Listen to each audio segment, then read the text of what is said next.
humiliate victims or makes their suffering seem trivial. Today, it may be someone else's tragedy going viral. Tomorrow, it could be yours. Behind every headline is a real person, a real family, and real pain. Views may last a few days, but the pain you amplify can last a lifetime.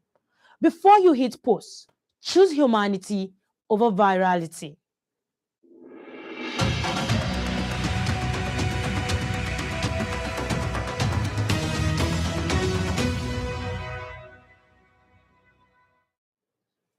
Good morning and welcome to S24 Morning Digest, your trusted breakfast program bringing you the biggest stories shaping Nigeria and the world. I am Gloria Atta. Over the next 3 hours, we'll take you through today's newspaper headlines, discuss the major political issues making the rounds, explore what's trending online, bring you the latest from the world of sports, and hear directly from Nigerians on issues that matter. Wherever you're watching us from, thank you for making S24 television part of your morning. Let's begin with a look at what the newspapers are saying. I'll see you after the break.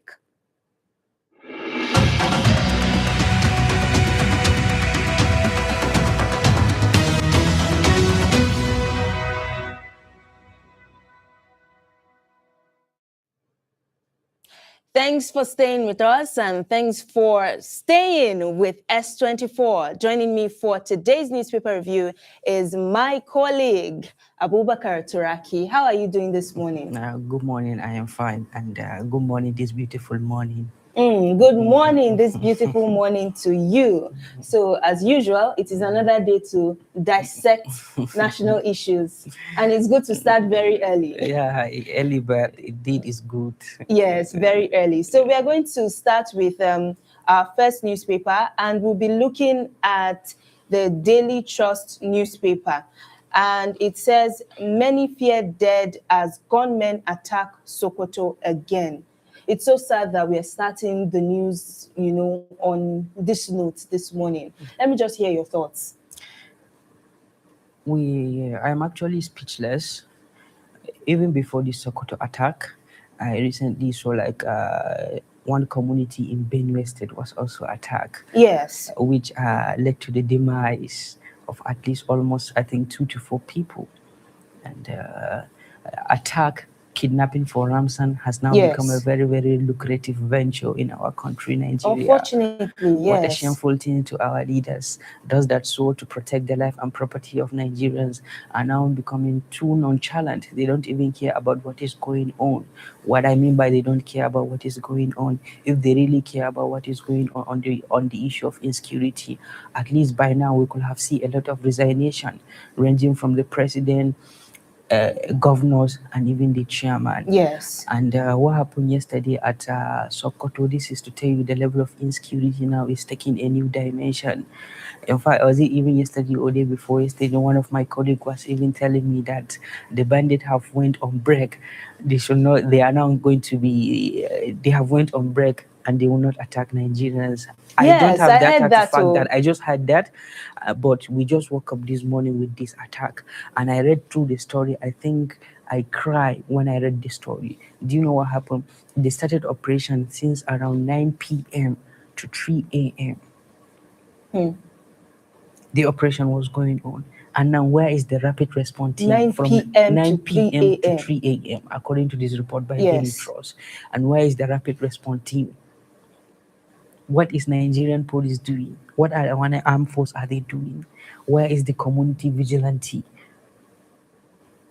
But what does this now say about the security situation? Because we know that there are lots of efforts ongoing to ensure that the security situation is addressed. But it just seems like the more monies are being put in, the more is being earmarked in the budget for equipment, for manpower training, and all. There's even a story we are going to talk about in this regard. It just seems that there is no end in sight.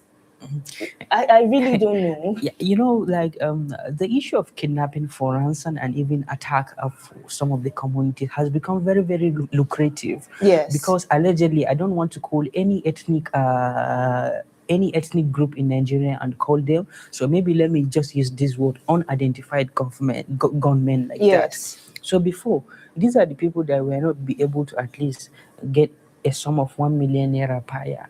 But now, out of 1 or 2 operations, they may likely get it. And the government and even the family and even the relative are aiding that. What I mean by aiding that is they are paying that. You need to be very, very bold enough, no matter how the level of threat you are getting from the kidnappers, if they kidnapped your people, Yes. be relating it with the appropriate authority. I believe there is going to be a kind of like a lot of intel in order to rescue them. Very I true. knew what the Nigerian police did when they rescued the sister to the former minister of power, Adelabu, yes. Adelabu. And even yesterday in one of our newspaper review, I reiterated to the fact that the effort put in place by Professor Ali Pantami when he was the Minister of Communication and Digital Economy, he made effort by linking your own national identification number and your own phone number, which is very, very easy for them to at least track. But people will find it difficult to be relating it to that.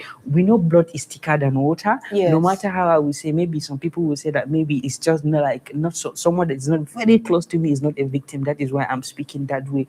But at least we need to tell ourselves the bitter fact.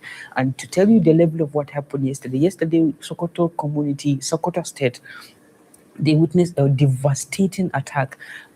The nearest community had that bandits are carrying out the operation there, and children and women decided to escape through river. They went ahead and overboarded one boat, and on that the boat actually capsized. And after it capsized, it led to the kind of like many young people, women and children died. Oh my goodness. So, all of this brings to bear the economic, the physical, and social cost of insecurity on the Nigerian people. But do you think that the issue on ground is, do you think that there is a need? Because right now, a lot of people, and I'm also leaning towards that school of thought, that there probably needs to be a review in our military strategy and security strategy, because if we are exploring several options and there seems to be no end in sight, then I think we need to go back to the drawing board. Do you also agree with that? Yeah, I quite agree with that. But sometimes what Nigerians politicians cannot do does not exist, because there is a kind of like conspiracy theory that there are maybe people from the opposition. It's an allegation. I don't have data to back that. It's an allegation. Like people are funding the problem of insecurity in order to sabotage the effort of President Tinubu. Even Gosun Apavia himself, in one of his speeches, I saw the speech, he said that people from the opposition, the way Tinubu is recording successes, that is why they are engineering the problem of insecurity. But insecurity did not start with the Tinubu administration. But it became very, very worse. Muhammadu Buhari had his own fair share, President Goodluck Jonathan.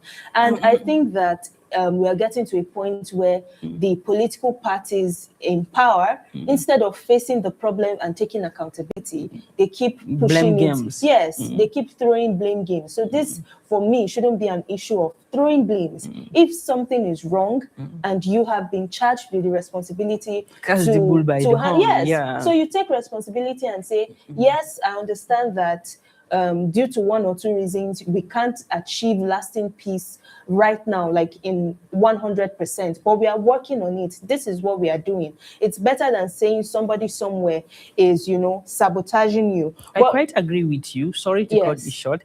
The problem of insecurity did not start with the government of Tinubu. Yes. But when Nigerians realize that the problem of insecurity is becoming unsurmountable, because it's like the government is yet to address the problem of insecurity to the core.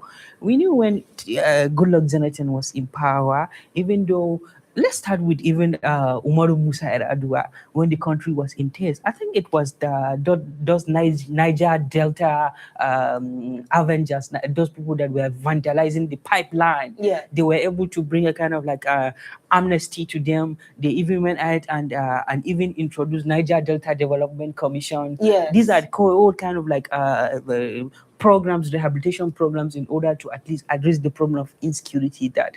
But God so kind, God in His infinite mercy, Umaru Musa left, and Goodluck Jonathan came on board. When Goodluck Jonathan came on board, Yes. the problem of insecurity, I think it was at its peak, especially in the northeastern part of the country, Yes. especially in Borno In State. Borno, they That had was when taken the almost peak the of whole- Boko the whole- Haram yes. started. That was when we started to understand or realize what is the meaning of school adoption, because we remember the famous school adoption that happened, that was in Yes, Chibok. Chibok. So Goodluck Jonathan was able to at least manage, Yes. even before when he set that record, how the incumbent president loses election in Africa. Yes. Because in Africa, I think we witnessed people like John Mahama of Ghana loses that election. Hechinda Mechelini of Zambia also witnessed defeat. Yes. And also Goodluck Jonathan of Nigeria also conceded defeat. So Goodluck Jonathan conceded defeat, and the problem of insecurity was not that rampant. It was only in the northeastern part of the country. Yes. But when Buhari came on board, Buhari was able to at least crush down the problem of insecurity. But it was during Buhari, if you remember, that we started to witness the problem of farmer-header clashes, kidnapping. The problem of insecurity started engulfing some part of the western northwestern region, because I remember Katsina started witnessing attack, Yes. Sokoto and some part of the northwestern part of the country.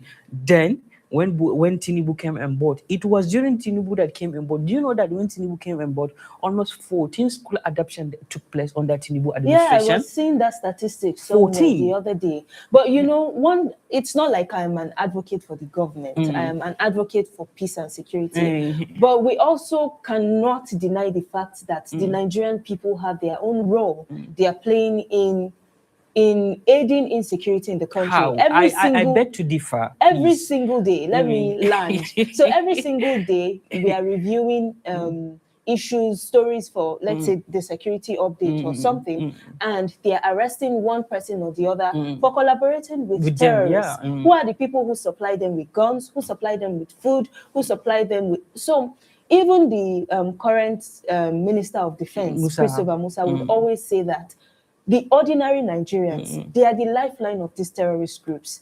Because they are deep inside the forest. So if one Malam Musa or Mrs. Jane somewhere, if they do not partner with them when they come on board, this thing will not happen. Let me take you back to what happened during the Orire abduction. Before those people were abducted, there was a report.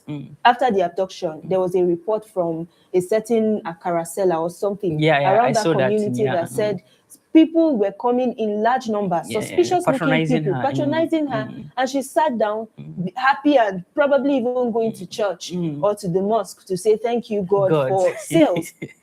Not knowing that they are supposed to also contribute in this fight against insecurity. And that is the angle I'm coming from. So how can we now as a society, because I feel religious leaders need to do more, of course, especially up north. And I'm saying this also because I've traveled up north, I've been to certain communities, and in one community I went to, the youths in the village said the reason why they don't join Boko Haram is because their parents and their leaders are always singing it in their head. From time to time, they will have a meeting with them, the youths in the village, and tell them sensitization. Yeah, sensitization. So these are very important things we need to look at. So generally now, what would you advise? What other approaches would you advise community leaders, parents to, let's start grooming the young ones to have a different mindset in terms of making insecurity a business?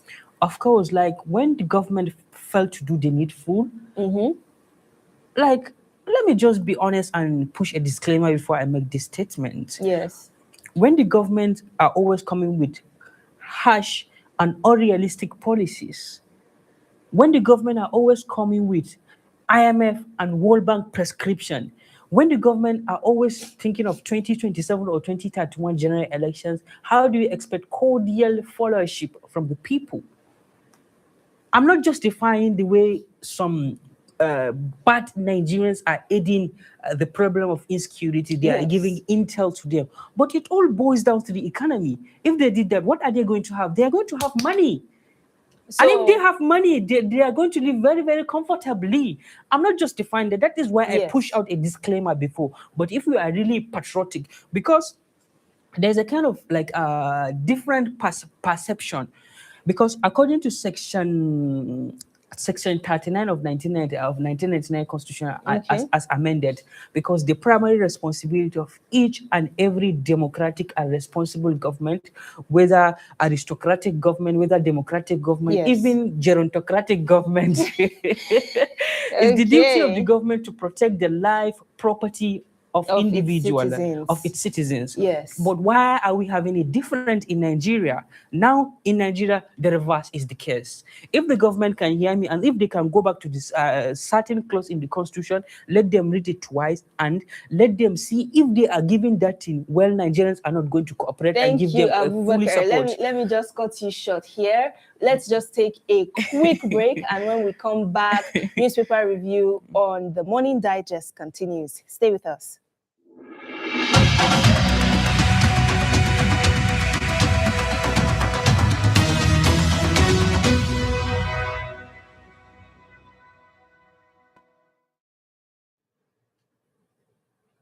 Thank you for staying with us. This is still a newspaper review on the Morning Digest, live on S24 television. And my guest, Abubakar Turaki, it has been a very, very interesting conversation with you. And we've been talking about insecurity. But because of time, there are so many, the issue of insecurity is something you cannot fully exhaust. Well, please allow me to say something before we proceed to the next so quickly say in 1 minute. Community have a very, very vital role to play, because yesterday I listened to one security expert, Yahuza Gezo, who was even made it clear that government cannot cater for Nigerians, like Nigerian government. A very government that is not useful enough. Let me not use that word before they come and apprehend me. Let me not use useless government, because he made it clear, and he even started advocating, and I'm personally we're going to do that advocacy. Religious leaders, elite. We have elite in our society. Of course. Elite are those influential people in our society. We have religious elite, political elite, economic elite, and even journalist elite, people like you. So elite have a role to play in that society. Using their own Friday sermon, let them use their own Friday and Sundays in order to preach peace, harmony, tranquility, understanding, and peaceful coexistence. And remember, there is what we call, if you see something, say something. We need to remove that westernization thinking, because you are my neighbor, I don't have any affair with you. You are my neighbor. I should have your number. You should have my number. The nearest police station in our area, make sure you have that number to that nearest police station. The group, like what will you call it? Community vigilantism in your own society. Make sure you have that. Your own teaming youth. Make sure you have a kind of like a group of mindful and mindset Nigerians that are willing to sacrifice their own distance for their own community. Thank you. I saw something in Kano. Somebody came into one community with axe and ugly weapon like that. He was terrorizing the community. Young, agile youths like me, they just went ahead and tried to commit suicide. They were able to apprehend him and send him to the appropriate authority. You see, community have a role to play in ending insecurity at all costs. That's why they always say that security is everyone's business, and we shouldn't just sit down and look and expect somebody else to handle that issue. There are so many things to talk about the issue of security, but we just have to look at another topic. And another issue would quickly look at is Tinubu increases salary of military personnel. And if you recall, we had this conversation, I think, a few weeks back. So what impact is the salary increase likely to have on the morale and just the morale of troops? It's going to have a very, very good impact, but not only salary while you are in serving. What happened to your entitlement after you retire? What happened to you if you pay the Supreme Court, the Supreme Court, maybe subsequently on the process of serving your country, maybe somebody just came and ambushed you, because most of our army personnel are being ambushed. And the increment is going to be like from the rank of colonel, upward, they are going to have 30% increase. Wow. And from the rank of colonel downward, they are going to have a kind of like 50% increase.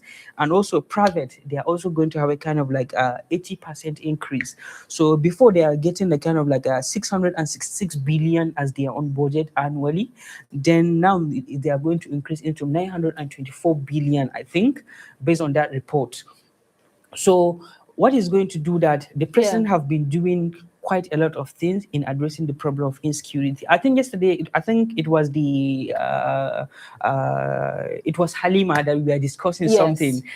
It was Hadiza that I told her, now from now 6 to 7 months to elections, Nigerians are going to see a fantastic policies from the presidency and even the governors. Yes. So what I mean here is, you see, they have made the increments of army personnel. Yes. Before, if care is not taken, you will likely see another increment in new national minimum wage. Yes. Another one, there's going to, recently we saw what happened during the weekend when they were distributing some incentive, well-branded phone with the logo of the flag bearer of the APC, distributing to people. Yes. So these are all strategy employed by Nigerians politicians only.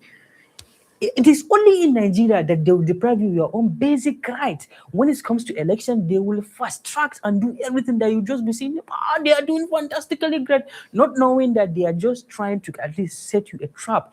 If you dare fall in their trap, if they come back, now then wahala go start. Yes, but another thing we need to look at in this this story, because this is the last story we are reviewing from the Daily Trust. So beyond these announcements, we also need to see implementation. We need to see implementation of all these policies. So how soon do you think this should materialize for us to start seeing motivation on the part of troops? And before you answer this question, there was a video that made rounds just a few days ago, and I saw that the army has even called that personnel in for questioning.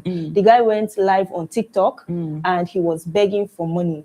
So of course, we already know the issues. They keep saying that this is because of the salary, and also how soon should this increment start to materialize so that we stop seeing our troops, embarrass themselves online and make a ridicule of the government? Before we come on air, I recently went to a comment section, and you know what I saw? Someone, I don't know, maybe if he said it from the bottom of his heart, or he just wanted to at least demoralize the morale of our army personnel. He said that for 3 years, government have been chanting for this increment. Yeah. But remember, for 3 years, that was when they came on board, and now they only have 6 months to election. Yes. We may see it soon.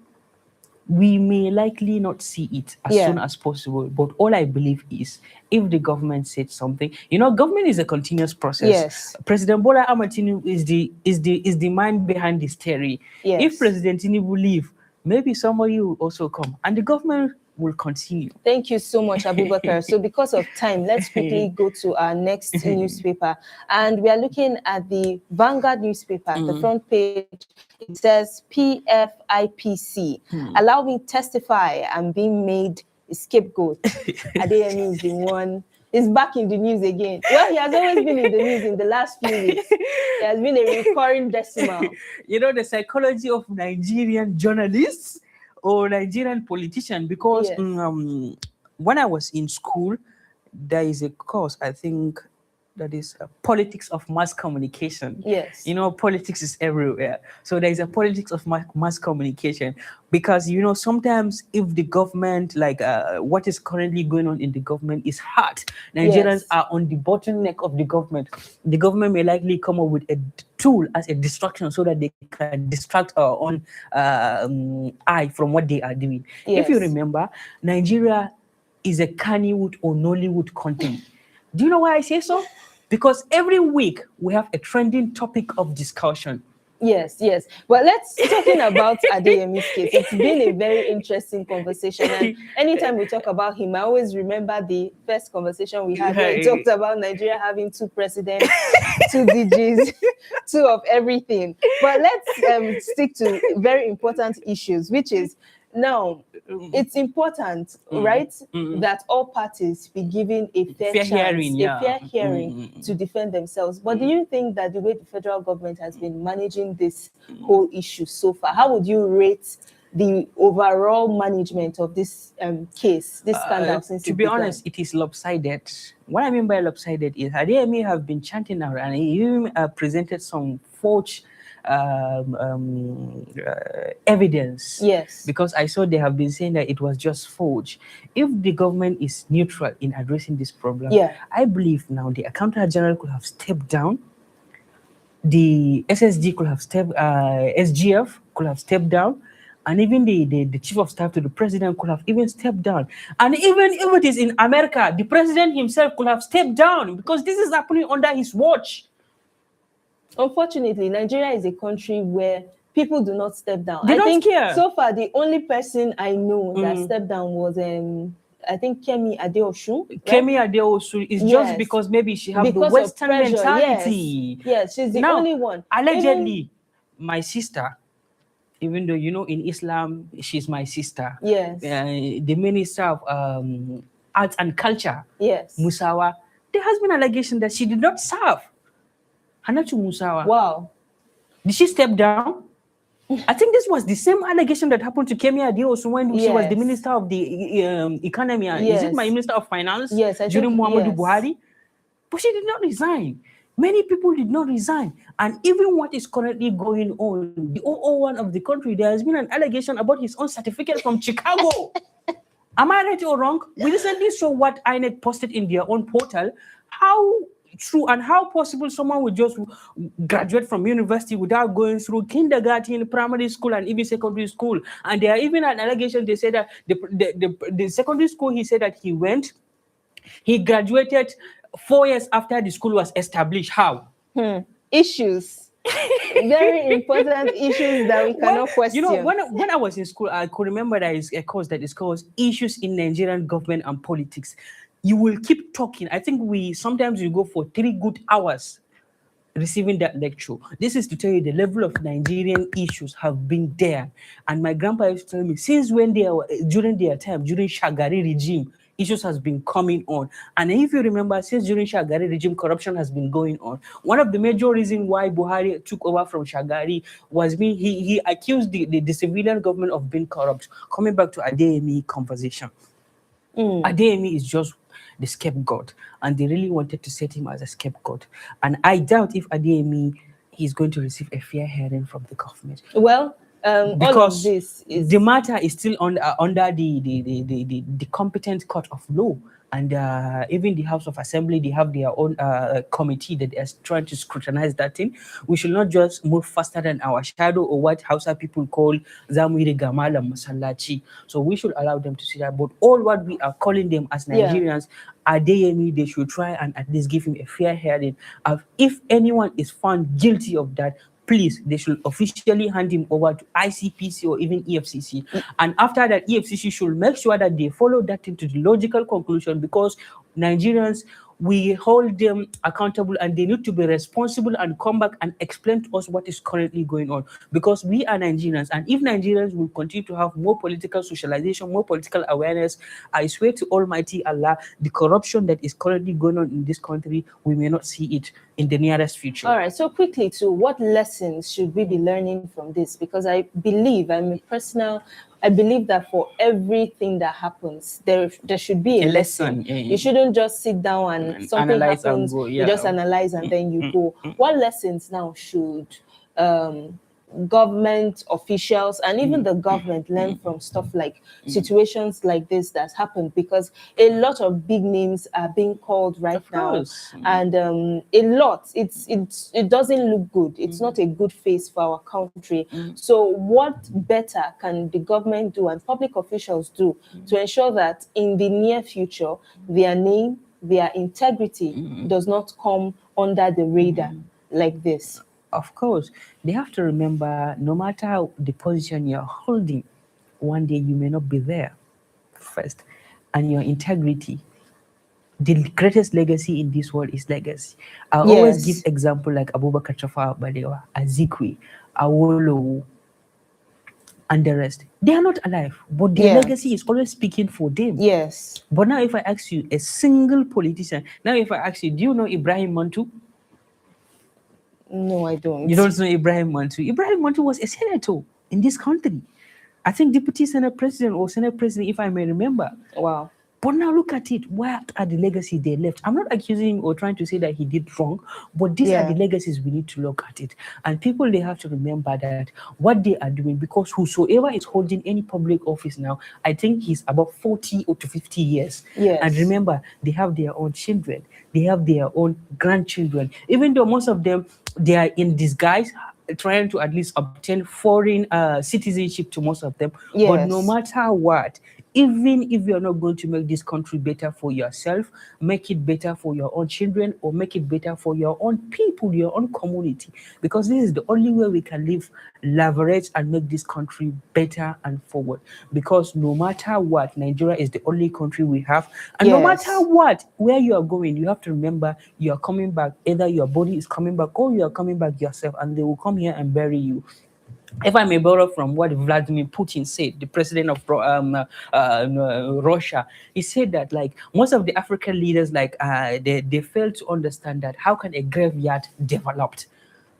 Because they felt like Africa is just a graveyard. It's only when they die in Switzerland, Chicago, Maryland, India, Scandinavians, or even Europe and America, they will just bring them back.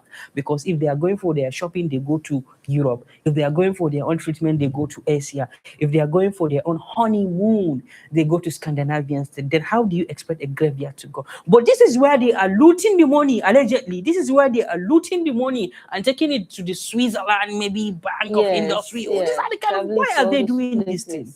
Leaving us in a very, very unconducive manner. Yeah, it's very important that everybody just knows what they are doing and do what is right. You know, nation first. Of course. Every time. I think there will be a moment when the government is going to make it very, very compulsory for Nigerians to study history, even though the government have scrapped history now.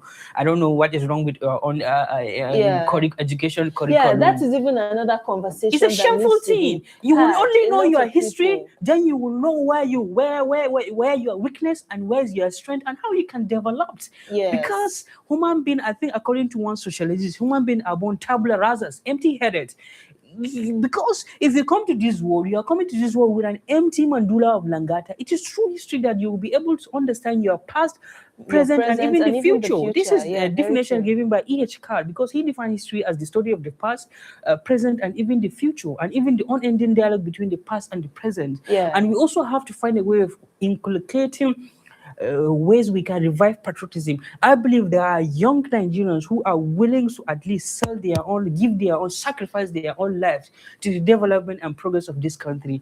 Do you ask me now, do you know what led to the assassination of Sardauna, Ahmadu Bello and Abubakar Tafawa Balewa?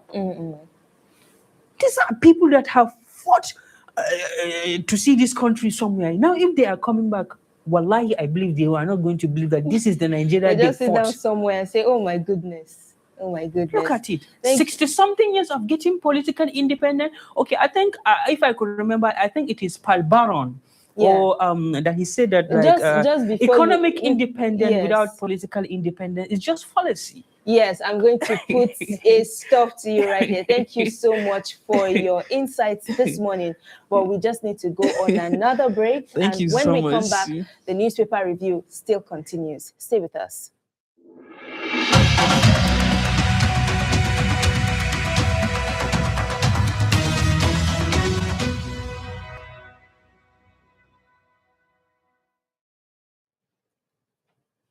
Thanks for staying with us. It's still the newspaper review segment here on the Morning Digest, live on S24 television.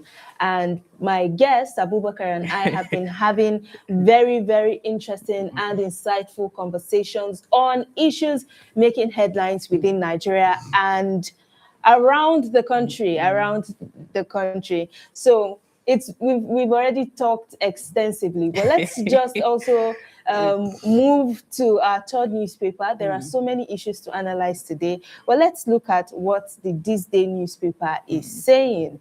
On the front page, it says Wike, Amechi's vice presidency of no use to Rivers people has zero electoral value.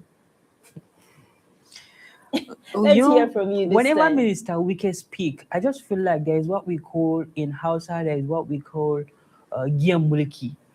I think, is it opium? Or kind of like Giyan Mulki. Whenever you are in a position of authority, you just be feeling like nobody is above you. Yeah. This is the person that brought Fubara into power. But Fubara started misbehaving against him. Yeah. And Governor Wike, whether legally or illegally, allegedly or even factual, he connived with the central government. When I say central government, I mean the federal government. And they just went ahead and suspended Governor Fubara. They sent allegedly. Please. Allegedly. This is all allegedly. They went ahead and suspended Governor Fubara, and Admiral Abbas went ahead for at least like, was it 6 months? Okay, Ibas. Ibas. Yes. So for that 6 months, Governor Fubara felt like, oh, he have actually stepped on a toy. And we know they later went ahead and just find a way of truth and reconciliation. If you see what Governor Fubara has been saying these days, he said that I am now back to the Wike camp, and this is a family issue. I am calling on all my supporters to support Chinda. Is it Chinda who is the flag bearer of the APC currently now? I think Governor Fubara is going to be a kind of like, is going to be in history that he is going to be the first or among the governors that voluntarily accepted defeat to step down in their own festinua. Because Governor Ambode witnessed that thing when he was the governor of Lagos State. Governor Ambode witnessed that thing. So now Governor Fubara is going to be the second one. And also Governor Konkoso, during his own festinua, witnessed that when he stepped down before he came back and completed his second term. So coming back to Governor Minister Wike said to former Governor Amechi, you cannot downplay the credibility of Amechi, because recently, so do you know what Amechi said? His name is Rotimi Chibuke Amechi Dan Amar Indaura. I saw one of his campaign. He said that I am of the Yorubas, Rotimi. I am of Igbos, Chibuke, and I am of the Hausas, Dan Amar Indaura.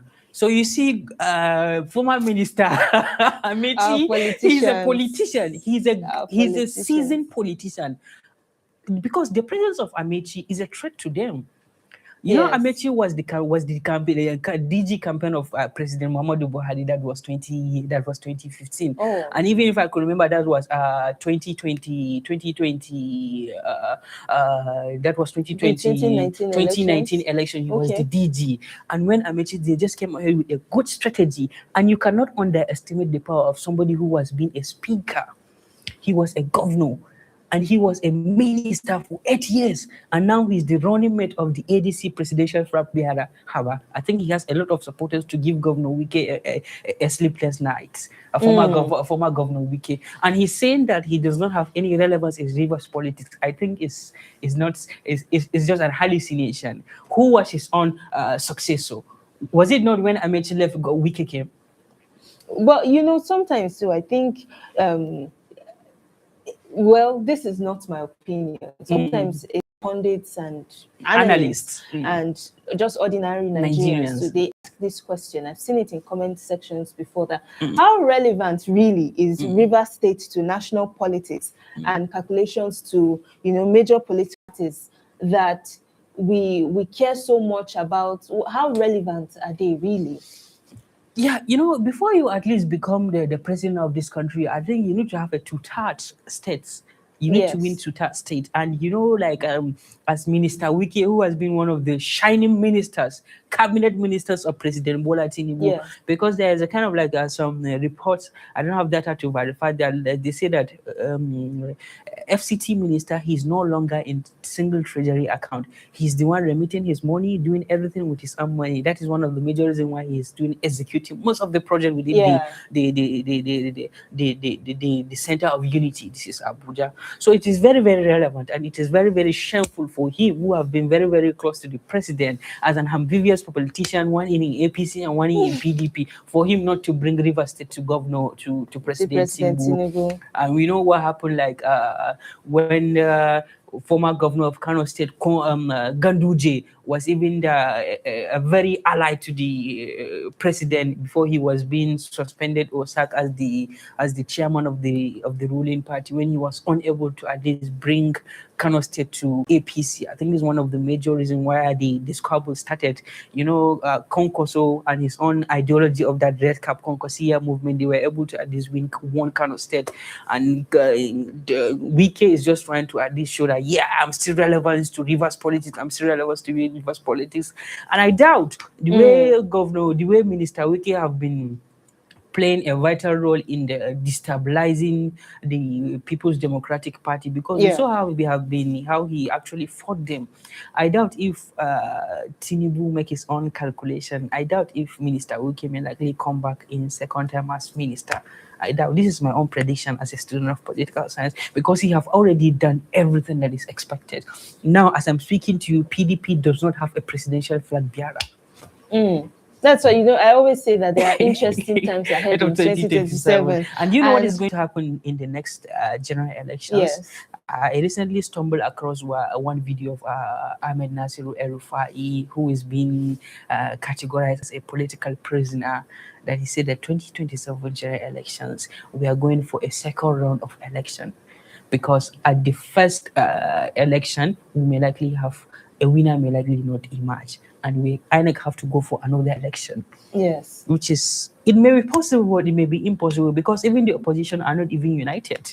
This is the country that wanted to defeat the president of APC. But now, tell me, ADC have their own presidential flag bearer, Atiku Abubakar and Rotimi Amechi.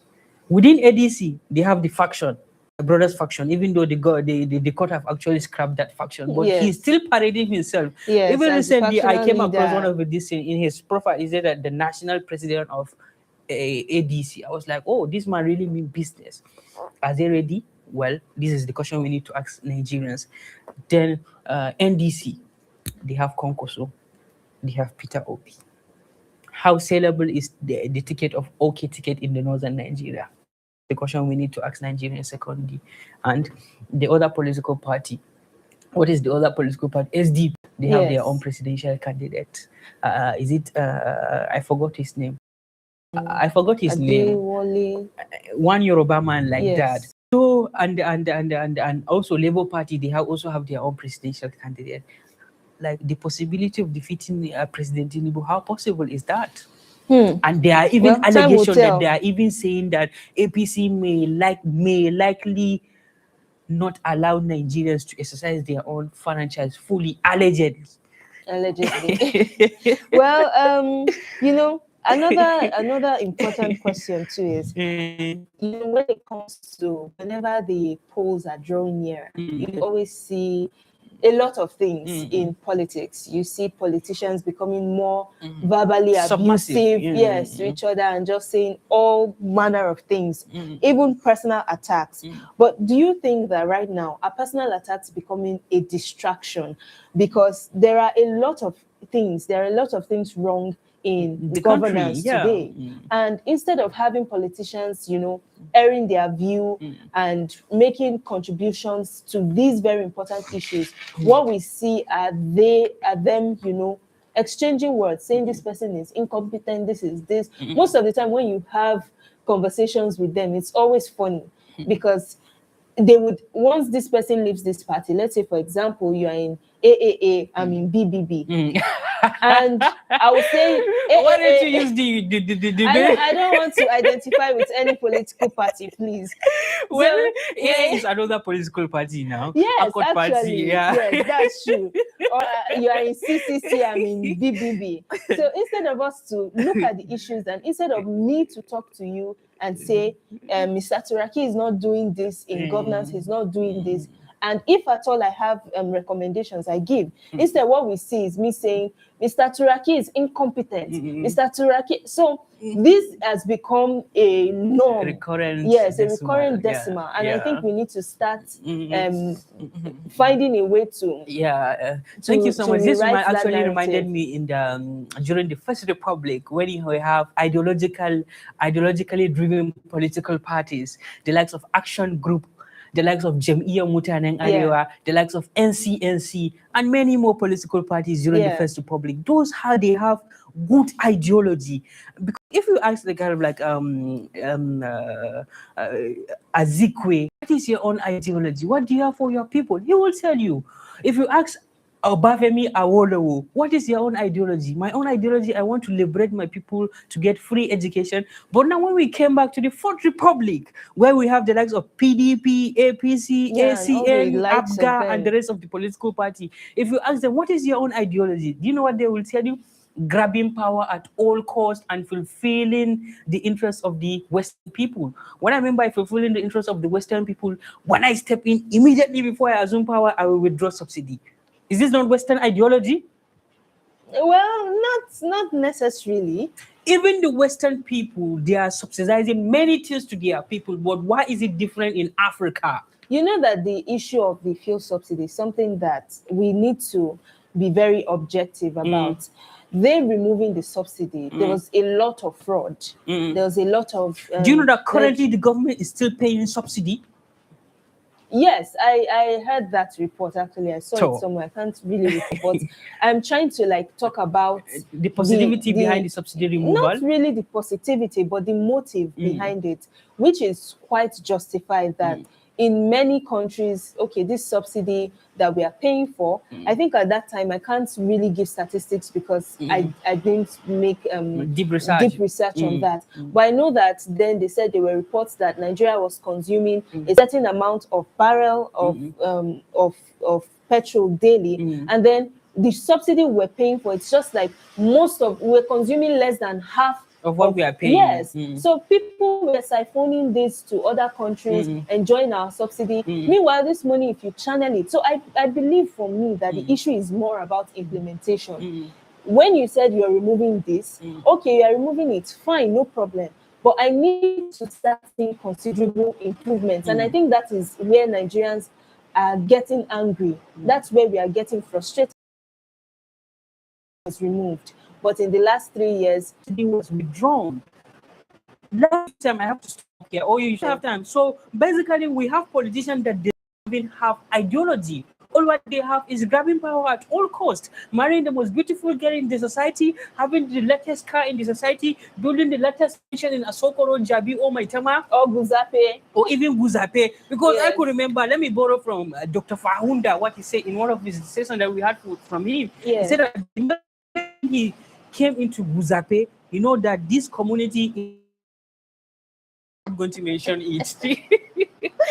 So if we can at least have ideologically driven people, for example, I am contesting and you are also contesting for the same position. Yes. For example, you spoke about like the subsidy removal. You have been saying, okay, if you give me the ability to lead you, I'm going to have a kind of like a forensic audit, depending on when President Jonathan was the one who started, and would have moved on from that. My own browses, kind of magnitude, would have been removed gradually. 2 days without sleeping at night. I'll just say, what's the problem? Mobilization. Political permutation.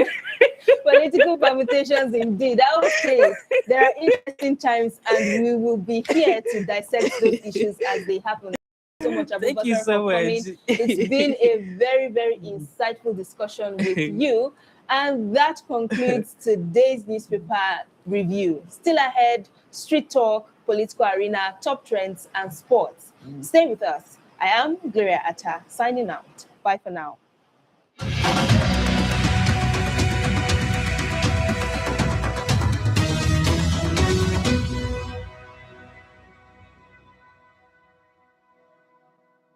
Country where the minimum wage is just 70,000 naira, but the houses in the capital city are skyrocketing. An apartment range from 1 million, and the is because simple economy is that when the demand for something is very, very much and the supply is not as much as the demand, then of course the prices will go up. In Abuja, for instance, in this place, it's supposed to be a set.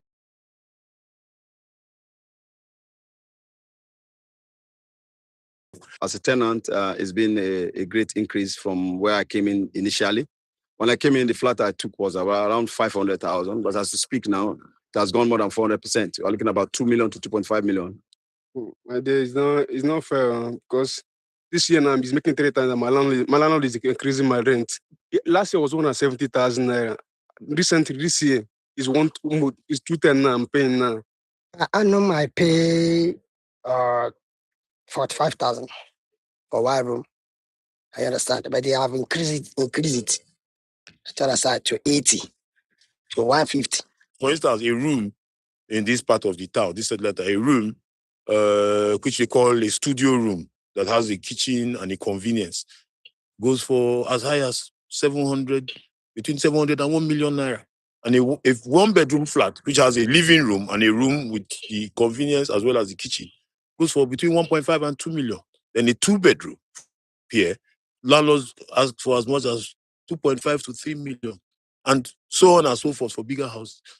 In response to the minimum wage and how it aligns with the current rent, it's too exorbitant for a normal people within the minimum bracket to cope with. It's really not fair, considering what people take, considering the value, the salary, the take-home pay that Nigerians get, and even those who work for private companies who actually earn much more than the minimum wage of 70,000, 75,000 Nigerian naira, cannot afford to pay for these things. So because they really have to make do, you see families that put money together to live in a flat that should ordinarily take 3 people. You see 6 people squeeze into the place.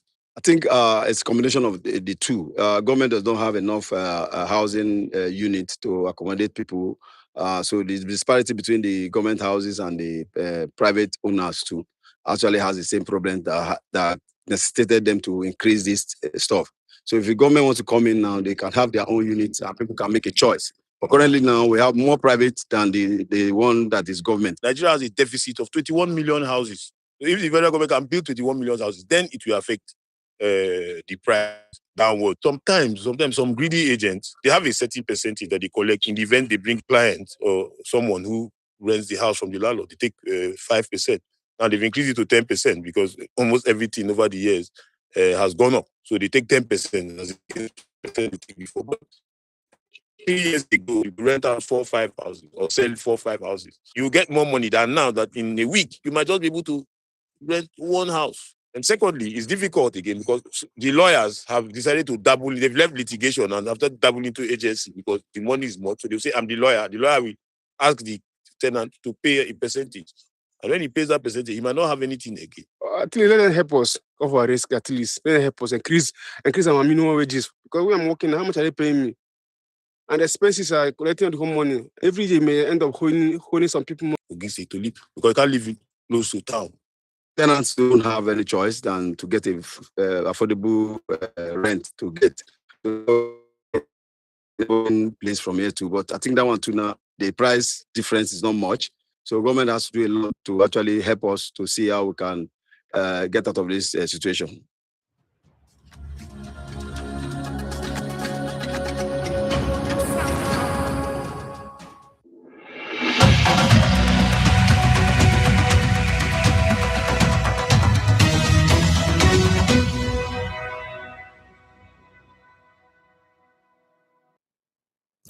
Welcome to another edition of Political Arena here on S24 Television, a program where we discuss issues shaping our society and explore practical solutions to our dear country, Nigeria. Today's discussion focuses on technology and how young people can harness the presence of AI. Technology as a tool for development. Technology is no longer limited to computers, smartphone. It is transforming education, healthcare, agriculture, governance, business, and community engagement. But how can community, particularly in Nigeria, take advantage of these opportunities? To help us answer these questions, our guest is Hussaini Adamu Saraki. He is a youth leader, development advocate, and technology who is also passionate about youth empowerment, quality education, climate change advocate, and digital innovation guru. Hussaini, welcome to Political Arena here on S24 Television. Thank you. Thank you for honoring our invitation. So many people, like, if they hear the word, many people see technology as something only for programmers. How can you define technology in a simple term for a layman to understand? I can say technology is not for programmers. Technology is for everybody, because when we talk about technology, we talk about innovation. So what we mean by technology is using a tool to simplify what you have been doing. Let's say you are into education, you are a teacher, there are tools that you are going to use to ease that you are teaching work. And also, even if you are a farmer, I can say people usually separate farming and technology. That is what we call climate smart agriculture. This is the kind of using technology to harness or to harvest more products than using olden days methods. So technology is for everybody. Technology is just innovation that is creating something new in what you have been doing. Okay, as a passionate and expert on community development, what does community development means to you?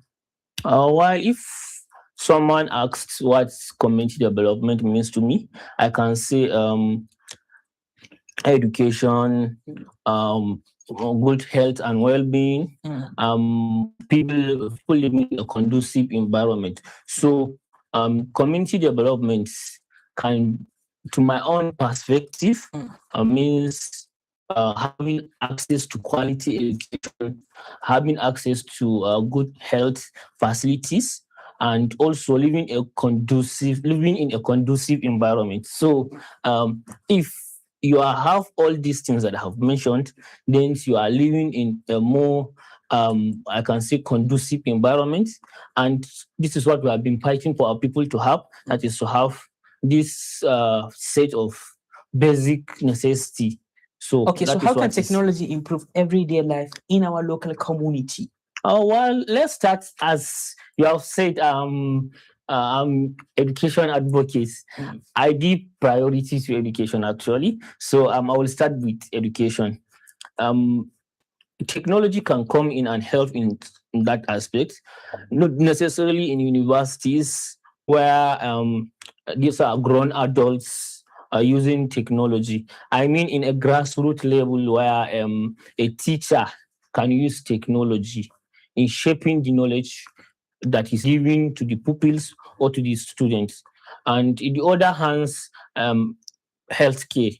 There are tons of innovations right now that have been put in place.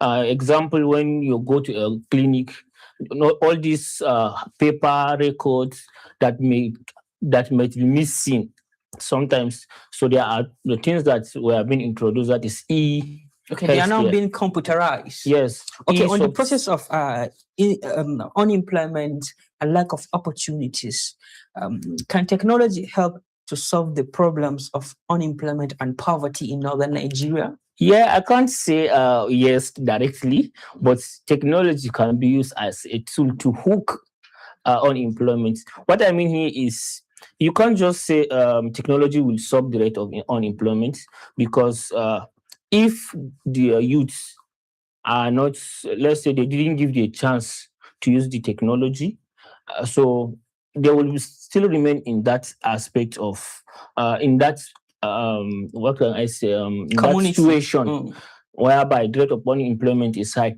So it's kind of like hand in hand. They have to, like, the youth support have to be like employable for them to use technology. Maybe they use AI, cloud computing, they learn digital skills. So they have to learn the technology first before the technology will now reduce the rate of unemployment. And some of the youth are saying, or I can see some of the people are saying, technology will reduce. Will snatch some people's jobs. Actually, I don't agree with that. Technology will just improve some people's jobs and create new opportunities to those that are unemployed. In your own opinion, what community problem can be addressed through digital innovation? First, education, as usual. Right now, many of students in northern Nigeria, particularly where I came from, they only use books, and even the teachers, they also use olden days technology, all these olden days methods to teach. So if technology is being brought to the teacher first, even the student in rural areas will be able to have such innovation. They'll get access to good quality education. If we say quality, if we say access to education, I don't mean a random access to education or those students that go to primary one, basic qualitative one. education. I mean a qualitative and a presentable education. Yeah, that's what I mean. And also in place like I've discussed there is high chance when we use technology, because a graduate, let's say a class of 2024, 2023, thousands of people are graduating, but still they are waiting for governments to provide jobs for them. Well, there are tons of opportunities out there using technologies and innovation that they are going to use in order to have to be self-reliant and even employ others, but they choose to wait for white-collar job. And when we discuss on climate action, there are tons of AI tools that are used for weather system, soil, etc. Okay, as someone that is very, very close to young people, how can we what are your calls to young people that they normally spend most of their time online trying to get more opportunities online? How can they channel that effort to being productive effort in terms of harnessing opportunities online? But before we respond to this question, let's go for a short break. When we return, I believe you're going to answer this question for me. Yeah. Remember, this is Political Arena here on S24 Television. Let's go for a short break. When we return, the conversation will continue.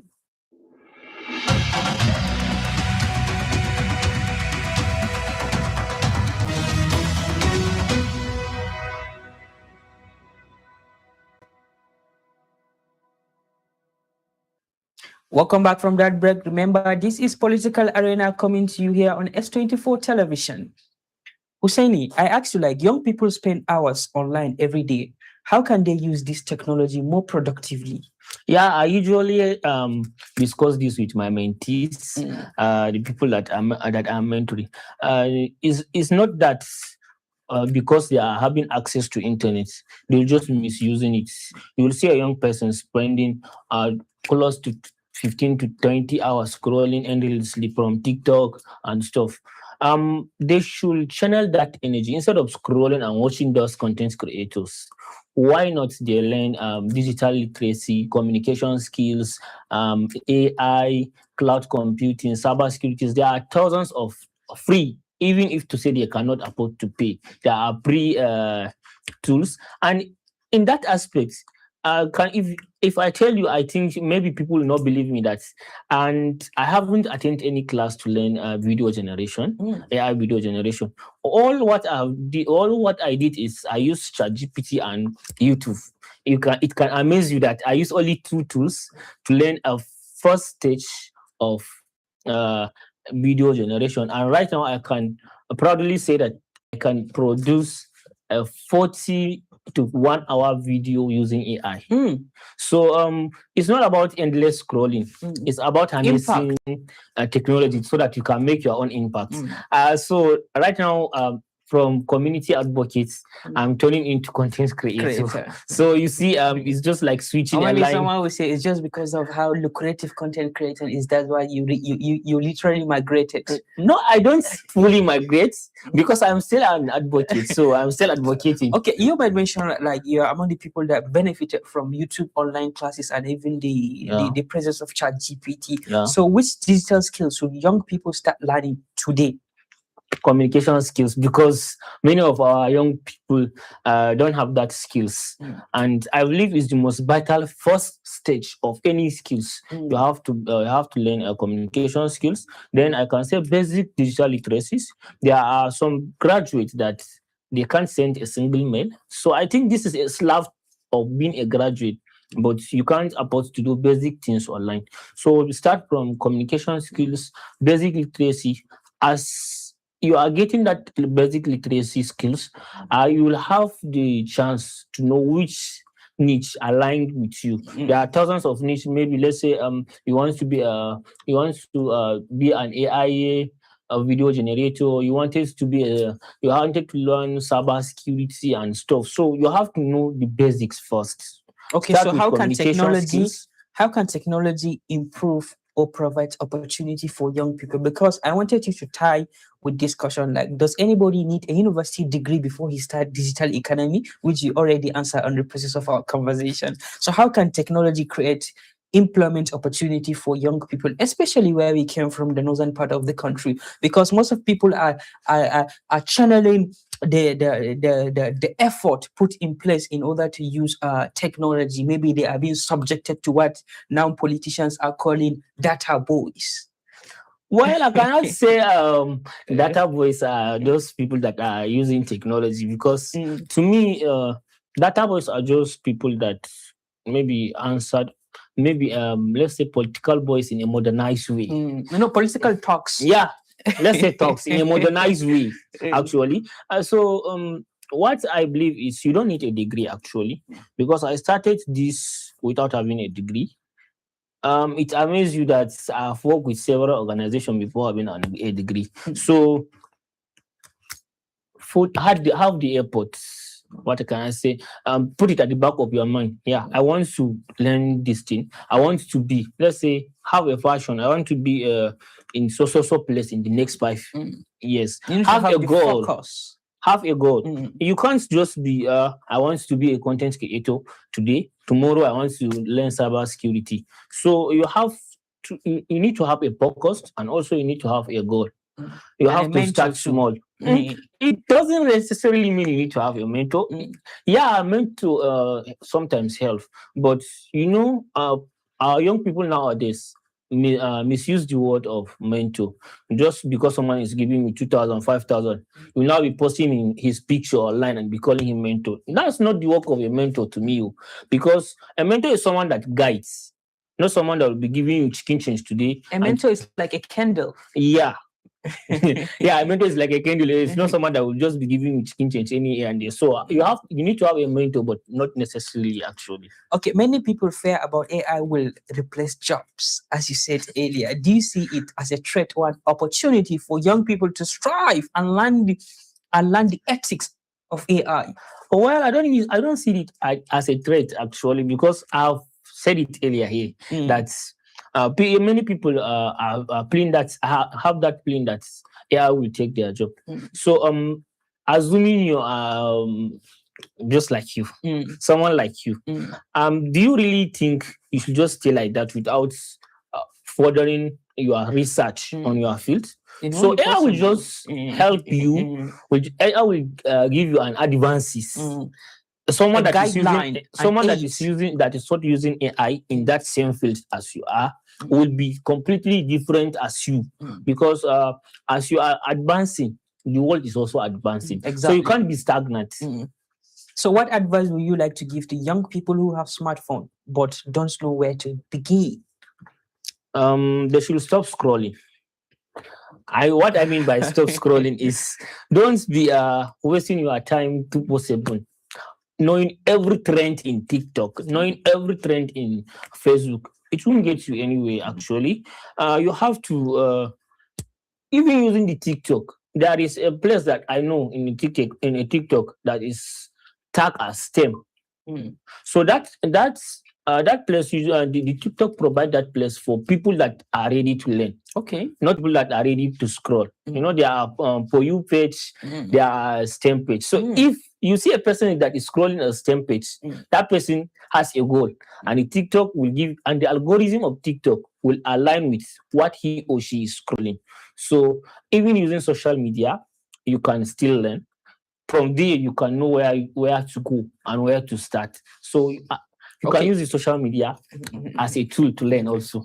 You mean all the perception most of the African parents have, like most of the times when young people are using their own phone, because they are of the belief that whenever you're using phone, you're just misusing your time, your precious resources, and even your funds. So if young people can channel that effort productively, they can have something good. Yeah. Okay, Hussein, let's go for a short break. When we return, we are going to take the last part of our conversation. Okay. Let's go for a short break. When we return, the conversation will continue.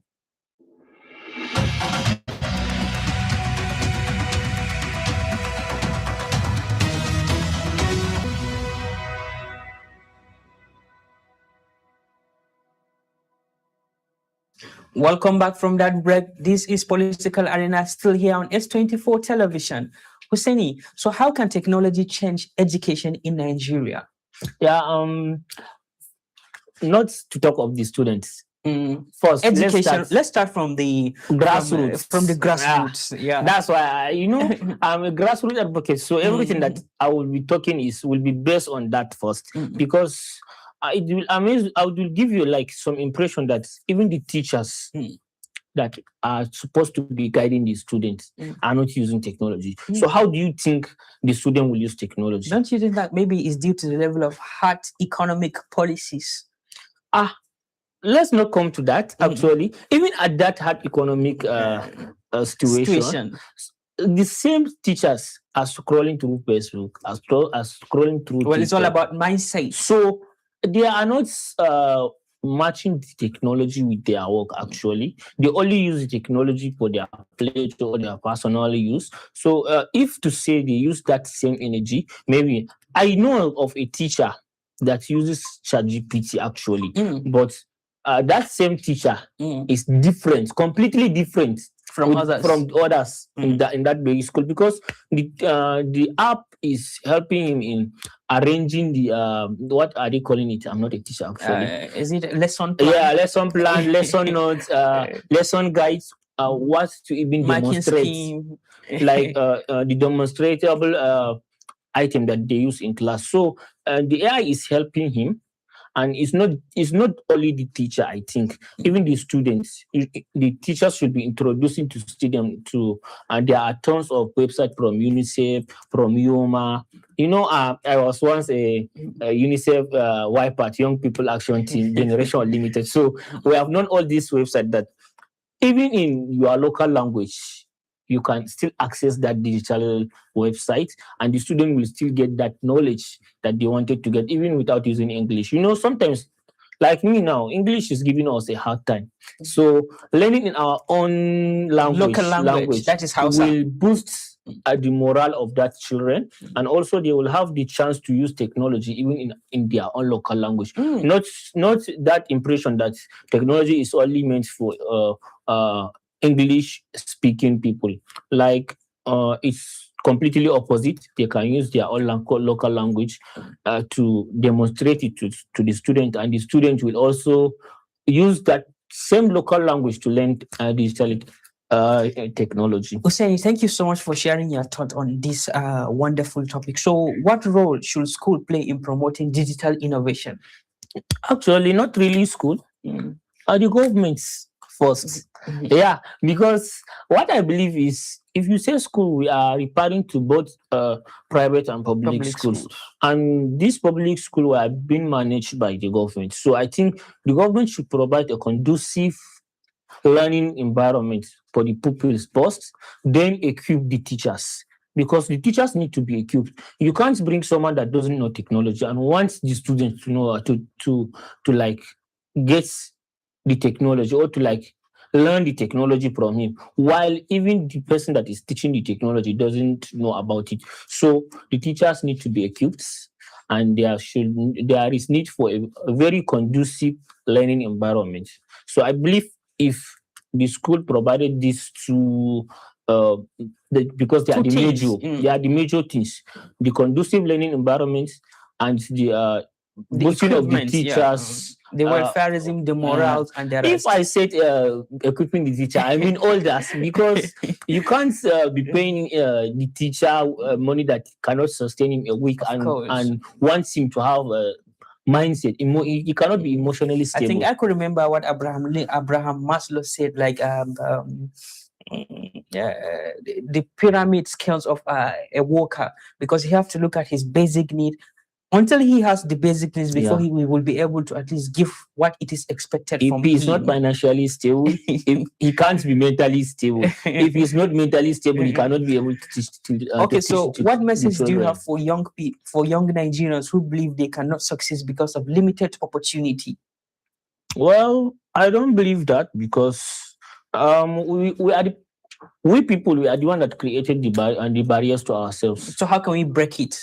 So changing of mindset, which is very, like, I can say is the most hardest thing, and believing you can. You have to believe in yourself. Setting your own goals. Set your own goals. 3, have a vision. Not just a goal. You can say you have a goal, but if you don't have a vision, the goal will not work. Then lastly, like you talk, have a mentor. Thank you so much, Hussein. Hussein, it's a tradition if you come to political arena here on S24. We won't allow you to go until you speak to Nigerians ahead of 2027 general elections. So what are your calls to Nigerians first? And what are your calls to the government? Well, I'm not into that politics, but yeah, I'm a Nigerian, so I'm a citizen, and I have that liberty, privilege. So my calls to who first? Nigerians or the government? Yeah. My calls to Nigerians is let's not just be first. Let me speak to youth, young people. Let's not be data boys, please, please. I'm begging that we should just use our own.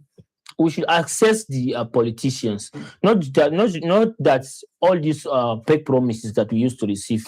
A person will just promise you, I will provide a tap for you, a tap water and stuff. Because we have been hearing that since 90s, and nothing is changing. Even 80s. And okay, so what are your calls to the leaders? My call to leaders is, please, let them be fulfilling their promise. Thank you so much for saying it. And this conversation actually reminded me that it is only in Africa that you will see a politician promise you heaven, and when they assume power, they will unleash hell. Definitely. That's it. That's just it. Thank you so much, Hussaini Adamu Serki, for sharing your insight with us. Today's conversation reminds us that technology is more than social media and entertainment. Yeah. When used responsibly, it's become a powerful tool for education, entrepreneurship, better governance, environmental sustainability, and community development. To our viewers out there, remember that the future belongs to those who are willing to learn, relearn, adapt, and use technology to solve critical problems and provide solutions to our dear country. Thank you for watching Political Arena. I am Abubakar Traki. Join us next time for another insightful conversation. Bye.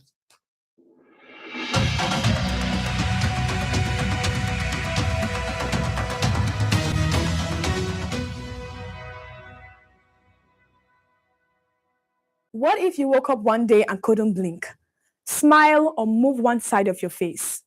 While it may seem alarming, it isn't always a stroke. It could be Bell's palsy, a condition that affects thousands of people every year. Here's what Bell's palsy is, how to recognize it, and why early treatment matters.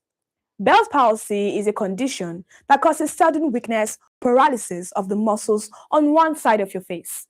It happens when the facial nerve, which controls facial movements, becomes inflamed or swollen.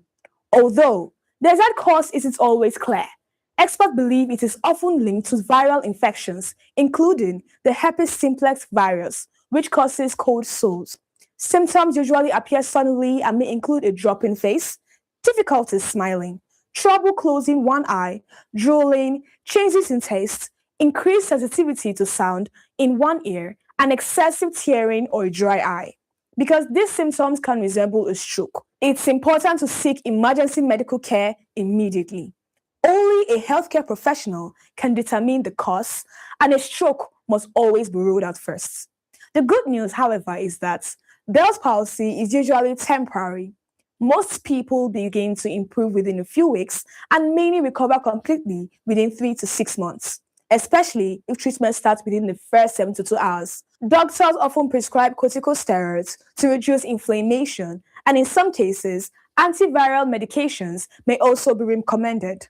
Protecting the affected eye with lubricating drops or an eye patch is also important if it doesn't close properly. The key message is simple. Don't ignore sudden facial weakness. Whether it's Bell's palsy or something more serious, getting medical attention quickly can make a significant difference.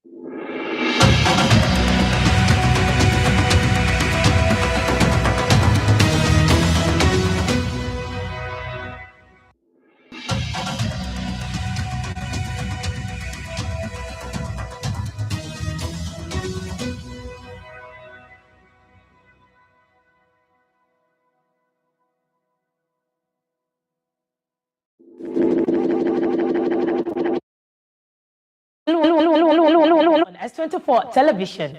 And now it's time for Top Trend, the segment where we break down the biggest stories, hottest conversation, and viral moments making waves across social media. I am Khadija Mohammed, and joining me is my co-host, Solomon. Thank you. Solomon, why do I feel like you borrowed my color today, this morning? Just know that we're in sync. Okay. The conversation is going to flow well. That's right. So let's get right into today's biggest stories. There's a story online about a lady that is going viral. She was stating in the video that if eventually her biggest fear was getting pregnant, but if eventually she gets pregnant and give birth to a boy child, she's going to kill him. Wow. Yeah, she's going to kill him. So it actually sparks a reaction online. So I get to what do you have to say about that? One of the things is this, the media has been democratized in the sense that people now have access to media just at their fingertip.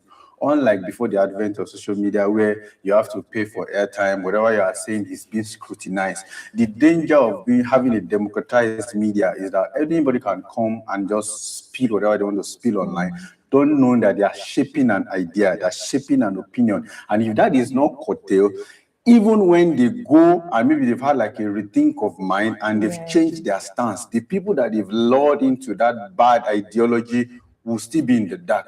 So this is my problem, that people must understand that once you have a following, you are shaping an idea and must be careful with what they are saying. And the last thing I have to say about that is have an empathy for her. It is not natural for a human to want to kill someone. Most especially for a mother in coming, in the sense that women have a nurturing instinct. If you even somebody's child, there's that tenderness you feel towards somebody's child, then to now have the mind to kill your own, I believe maybe sometime in the past she has been hurt by maybe her dad, ex, or a brother. So I would feel if she can go for a therapy session where those mindset is being renewed. So this is my point for that. Okay, so I'm going to, you said something about she, maybe she came on social media, and of course, she's saying that already there are a lot of people online who have actually watched that, and maybe they've already synced with what she said, and they'll feel like in their head, what she's saying is the right thing to do. So that brings us to how people use social media. Yes, the use and the abuse of social media. Perfect. So the thing is with social media, people should understand that what they are seeing on social media, social media not be real life. Yes, it's not reality, if I'm being honest. Another thing is that, if you ask me, I think I would say the problem why she's saying that thing is the fact that maybe she hasn't given birth yet. So should I say she hasn't experienced the so for her to even think of I'm going to kill my child, though she mentioned if it's a boy child. And a child, a child is a child. A boy, a girl, a child is a child. So let me cut in there. Let me humor you for a second. Because the point you touched on now further embodies my previous point in the sense that people put out opinion loosely, and when they have a rethink of mind, they may not have the decency to come out and reiterate themselves and tell me, okay, I've changed my mind. Like there's popular feminists online, right? Where on our wedding night, she removed feminist from her bio. Really? And people are like, So you don't leave us like this and with this. So most times every day people evolve, they have a rethink of mind. Maybe you are making an opinion at the current reality you're experiencing. As you grow, you have a different opinion that is more refined than the previous one. Exactly. My problem is that, and on the good side, which is that people who have a calling for digital literacy to educate the mind of people that what you see online must be placed under the lens of scrutiny. You don't just take everything hook, line, and sinker. This is their time for them to shine.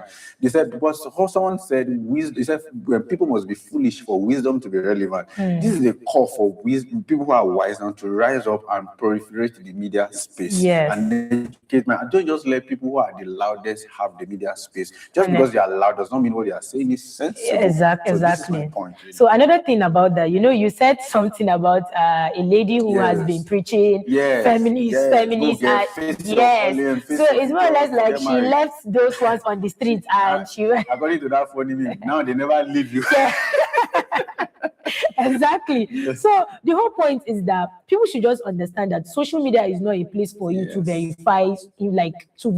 I can say to some extent you can verify, but you should make sure whatsoever you are listening to, whosoever influencer or celebrity or any hero you're calling on social media is your role model. Just make sure that your role model have sense. Because I'm being honest. The thing is, for you to know that your role model have sense, you must have a metric of measurement in which you're comparing that to. So what I would say to further support your point is that don't just take one source of information as an accredited source. So compare it to others. If this person is saying, the whole Abuja is this, go to other source to verify. Let whatever your opinion pass the test of reality and authenticity. Yes. So I know on this particular lady, you mentioned something on maybe the reason why she came online made that statement was because maybe she was hurt either by her maybe ex, her boyfriend, or her dad, somebody. Then you mentioned something about therapy. That's actually a good thing. But the whole point that people, because if you ask me, I think I would say the point is, if you should go through something, so instead of coming on social media to air your opinion because maybe you were taunt or hurt by someone, and then you feel like the perfect place for you to air your feelings or how you are feeling about that particular thing is to come online and start saying, if something to happen to you, you kill. That word kill is actually a big word. Let's be honest. And now, mind you, if maybe in the long run or in the future, she decided to, let's say she should give birth and it's a boy child. And do you know that social media has something that called and they have this tracker that I'm telling you, maybe there's one particular person that will follow her up till the end of her life, and I'm serious, and he's just waiting for the perfect time for her to give birth, and he will just check him and bring it to social media and say, on so date of month, you said this. What is this now? So I think people should just understand the way they use their social media handle. Just because you're hot doesn't mean you come to social media and air your opinion. We all have different opinion. And mind you, are not the first person to be hot. We have thousands of people. You know where I want to have I want to give her a soft landing in this regard. Sometimes people process pain differently. Like what you said, that you don't have to come to social media. No, you see, you must also understand the concept of therapy in Nigeria and the African space is something that is a concept that is new. People see somebody that goes to therapy as somebody that is psycho. Exactly. And even our African parents. I remember one time I was telling my mom that someone broke my heart. She said I should go and eat food. So you can imagine. And you also understand that that was how the process paid. So my pain is that in as much as people are given the leeway to express themselves, they must also understand that even though the truth is hurting people hurt others, be careful how you vent your pain, because in the process of the pain you're running from, you're also luring others into it. So I will tie this conversation up by saying that process whatever you have to say, because emotion sometimes runs wide and it overshadows your critical thinking. So this is what I would say. That's true. Thank you so much for sharing that. So I think we should move to the next story, and our next story is on the almighty VDM online. You know, there's a video that VDM made and it's actually going viral online. Honestly, if you ask me, I think I'll tell you that VDM is one of the, should I say, Nigerians underground detective for the masses. Yes, let's use it. Yes. So there's this investigation that allegedly he feels like he has all the evidence, all the forensic and everything. And you know, he came out, that's for the AIG actually. So it's so much that he's showing online, and trust me, yes, Jimo Moshood. So it's so obvious that if VDM is coming to the public space and especially the social media where a lot of people are there, he's saying that he has proof, he has evidence, and all those things. So if you ask me, I would say, even though I would still use the word allegedly, because we are now 100% that guilty. That's very. So what do you have to say in that regard? Is VDM doing the detective work for the masses that the government are not doing? This conversation you raised now is a multi-pronged conversation in the sense that it has different aspects to it. VDM, permit me, is like a necessary occurrence in the Nigerian space. The rise of VDM is a testament to the fact that the citizens have lost trust on the existing government. That is why an individual now, even though there is no law court, there is no constitution that is conferring that title, are now leaning on him because the systems that they are trusting has said that. You see, when an institution that is meant to govern and protect you has failed you, I have a very harrowing experience with the police, right? I remember a few years ago, I was robbed in my apartment. They cut away with my PC and some things. And I come in that distressed state. I went to the station to report my ordeal. And what the policeman said to me has stuck with me for life. And that shapes my perception with the police in Nigeria. In the sense that the question the man asked me was, how did you know that they are armed robbers? Somebody was carted away my property. He asked you that question. How did you know they were armed robbers? You said what? I said he asked you that question. How do I know that they're armed robbers? Someone with a gun to my head and they cut away my property. So I believe that thousands of people like me that have had that bad experience with the police. So if VDM is now coming to say, I have cases against the police, the AIG, backed by evidence, they will say, go, please bring them down. So one of the ways, even though I believe, and I hope I'm right, that there are still good policemen, if that's issue, that case is the truth, and they fight to the end, and the AIG is culpable, it will further widen the gap of trust between the citizen and the government. So what we crave the indulgence of the government to ensure there is transparency on this matter, because the only way you can rejig the trust of the citizen is to ensure there is accountability, to ensure there is transparency, that nobody is above the law, whether you're in uniform, whether you are just a layman, whether you are the part of the elite. So I will commend VDM for what he's doing, but I will also say tread with caution. Just be sure that you have the right evidence. Yes, because many have gone. So that brings me to the transparency thing and accountability.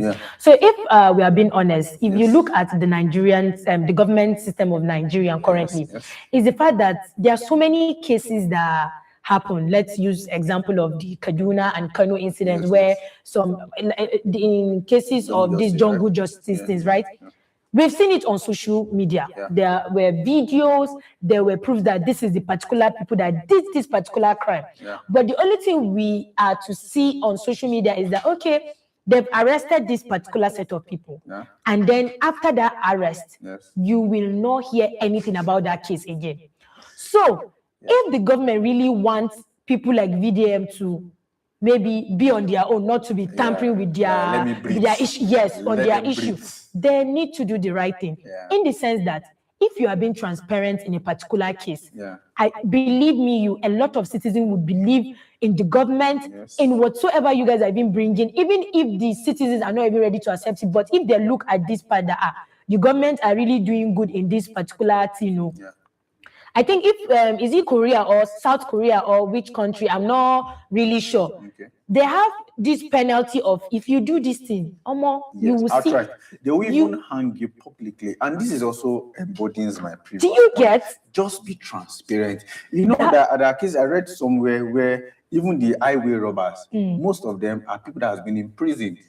So you then begs for the question, how do they get out of the prison? It has been said that there was somebody who did like a covert investigation whereby people get out of the prison to go and rob and come back to the prison again. So I don't know, maybe there's like a kind of an agreement between the prisoners and the warders. I don't even know how they're able to get So out of a criminal will go out to commit Yes. another crime and come back to his house. In that case now, how do you pursue Wow. that case? Wow. Because they say there's a saying that say who is down fears no fall. They're already in prison. So if you're even Yes. looking for them to imprison, they're already in prison. But they are Exactly. still committing the same crime that led them back to the prison. So this is a cry and a plea to our dear government that we Yes. believe that some people who are interested in making this country, our dear country, work. All you need to do, just be accountable. Whoever is caught for a crime, Yes. make sure that they face the full wrath of the law, not the half wrath Not of the the- law, yes, the not full the half. wrath of the law, so that people can.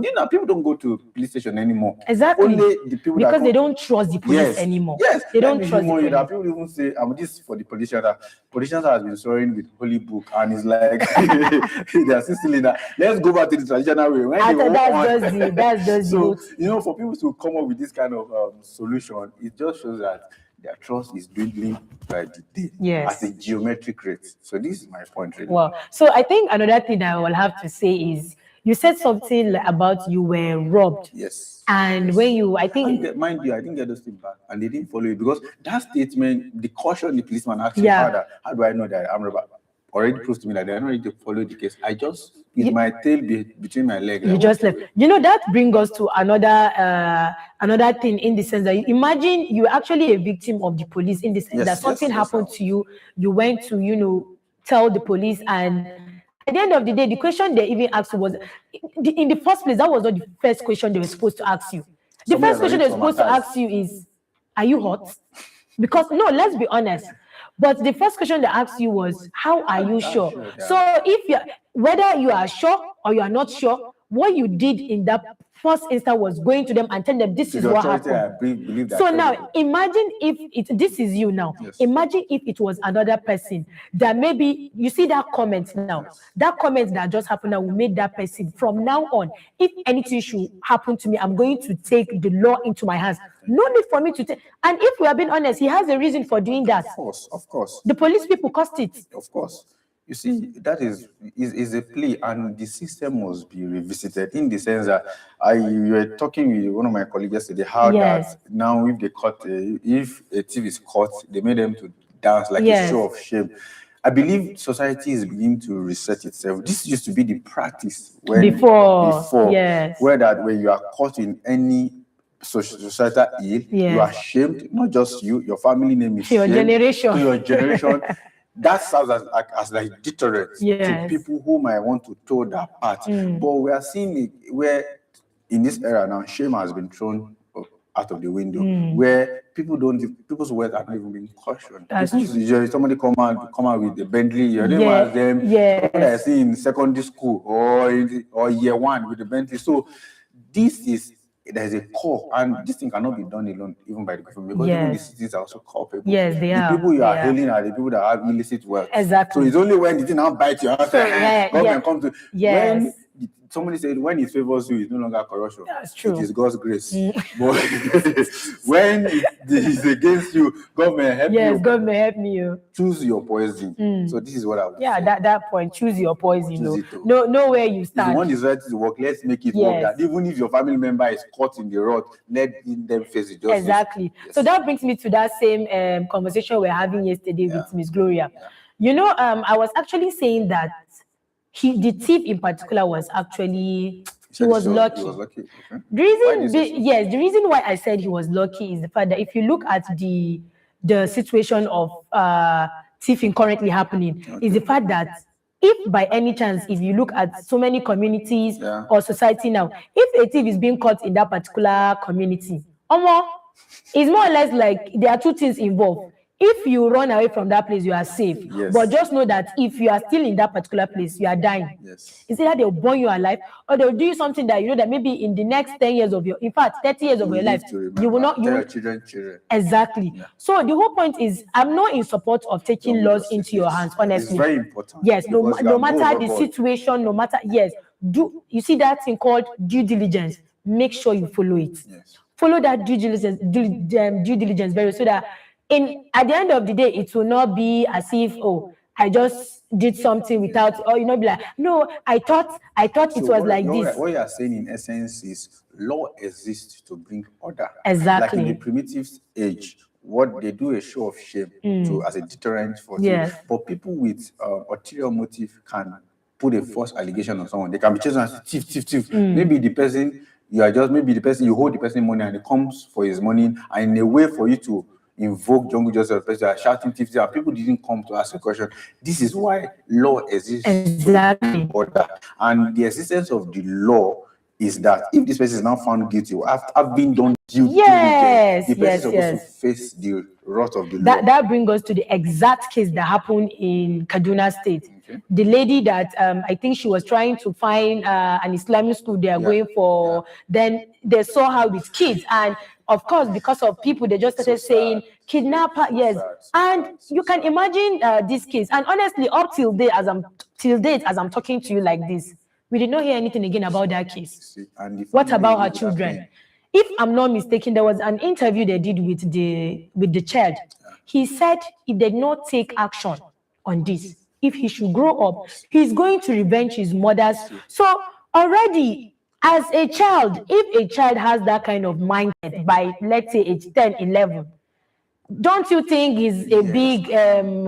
What you raise is a very painful Honestly. And society doesn't disintegrate in a day. It's bit by bit, generation by generation. Yes. If that child doesn't see that justice is self, yes, it will nurture that pain. True. And there's nothing you will tell that child about justice, about equity, about morality, about law. That you will tell you go and tell that to my mom that was killed. No reason. Exactly. And before you know, this guy will weed gun and will be justified. Yes. These bandits we are crying for these days. Some of them, this is how they are recruited. They've been hurt. Some of them watched their parents killed in cold blood. Yes. That has made their heart ironclad in the sense that I don't fancy blood. I mean, I see my parents' blood spilled till they cry forever and nobody comes. So I should not spare you. So we must come back again to a drawing board to put a nail on this coffin and say, let justice be served with the due process. Yes. And bringing us to the VDM case, if you notice, I think VDA's detective work mostly is a high profile because he's always targeting the government, right? The government by the jugular. Yes, and another thing is the fact that if we are going to have like 2 or 3 people like VDM, I don't want to say to be fun, but it's not easy, honestly, because people like VDM are the people that can. I feel like there are other people, but just that it's either if you want to deal with the government, you need to have so many backup. That's just the truth. And some level of craziness. Something like that. But in everything, you just need to be very, very, very important. Very important. If VDM come out and do his part, he's safe. You want to come and do the hero. You go lost. Honestly, because VDM is VDM. And of course, to some extent, he's making a lot of Nigerians, citizens happy because they feel like what he's doing is actually right. To some extent, there are people who are against him too that know what he's doing, blah, blah, blah. Some people just feel like he just come online and just say rubbish. Yes, he just blab. And I feel like sometimes, even in the situation of saying rubbish, there's still an atom of truth in it. It's possible what he might be saying, everything is not true, but you cannot tell me you will sit down for how many hours or minutes just saying something that maybe you did not even have an hint to that particular situation before coming out to talk about it. But that's by the way. So the whole point that people should just understand that you can do what VDM is doing, but you are not VDM. So Khadija, tomorrow we are waiting for your ring light. Just say hello, everybody. It's going to be very hard. Root for you. Who likes? No, of course, we are doing it here already in the trend. We are trying to tell people that, of course, it's a good thing, but just make sure that whatever you are doing, try as much as possible to have enough evidence in the sense that if you are Very being caught important. today, because if If you you are allege more, because you know the government, they are very quick. They are very quick in finding those kind of people. When we have so many kidnappers that they are not supposed to go, they are supposed to go and but it's when you now come out on social media and scapegoat. you just hear that EFCC is after you, DSS is after you. So the whole point is just be careful and know what you say on social media. If it has to do with the government, make sure you have evidence, you have proof. Not even about the government alone. Don't bring a case against anybody That you are not sure about. Yeah, that's the whole point. So I think it has been like the conversation has been really So we're insightful. watching the case. And We'll come back here again. We'll come back to give you guys. We'll come back here and talk about it. Yes. So let's move to our final story today, which yes, there's this video online. Okay. I think a Ghanaian MPC came. I think he went to a school or something, and he was actually conversing with the students. Motivating them. Yes, and he just saw a girl and he pointed at her. What's her name? And she said, "My name is so person." And he was like, "Oh, you are beautiful. I will marry you." Wow. So in the comment section, people saying that as a leader, why will you come and say that kind of thing? And people were now having like, you people, Nigerians always have people always have negative thoughts in their mind and stuff like that. So what do you have to say about that, Solomon? Wow, interesting. I actually watched the video, and one of the things that came to my mind when I watched the MP speak to the children is that a leader, we must understand that you are holding a critical and important position. You're not just an idea shaper. Whatever, your words are now like a law in the sense that weigh your words carefully. You, as a leader, you don't drop loosely formed opinions because it's weighty, and we always judge you by your words, not by your intentions. Honestly. Because your intentions are not transparent. It is your words that give us an inkling about your intention. That's true. When he said the child, I saw it on the comment section that the guy in question is just 9 years. You see that statement, in my opinion, for a leader is a very loose statement to say, and he may comes in his defense to say he didn't mean it that way, but that was how. So, number one, the person's child is not your tool. So I'm trying to process how he wants to achieve that. It means that they'll keep the child under his care till the child grow and then it's okay, now ready for marriage. Or he will pay small things on his head like this in Nigeria. See, because you don't make such statement. It's objectifying in nature. I was already been motivated by a statement like when he started. I just can't scatter the whole thing with you are my wife. Oga, are you now wait till you find comedy. So you must be very careful as a leader. It behoves on you to weigh your words carefully. And this is why men at the top have image shapers, people who tell them, no, Oga, we want to read your script. You don't say this publicly. Because now, believe it or not, the internet never forget. Never. And in the day by mistake they catch that man touch any woman inappropriately, that video will serve as a track record, as a footprint that he already has been. He made mention of that. He has been. So please, we must be very careful. And when you are dealing with the opposite gender, especially a man, be careful because in years back, you may say those statements may not be tagged sensitive, but because of the rise of abusers, the rise of groomers, those words now count for something. Because in the sense, you are beautiful is an innocent word in the sense, or to put in that context of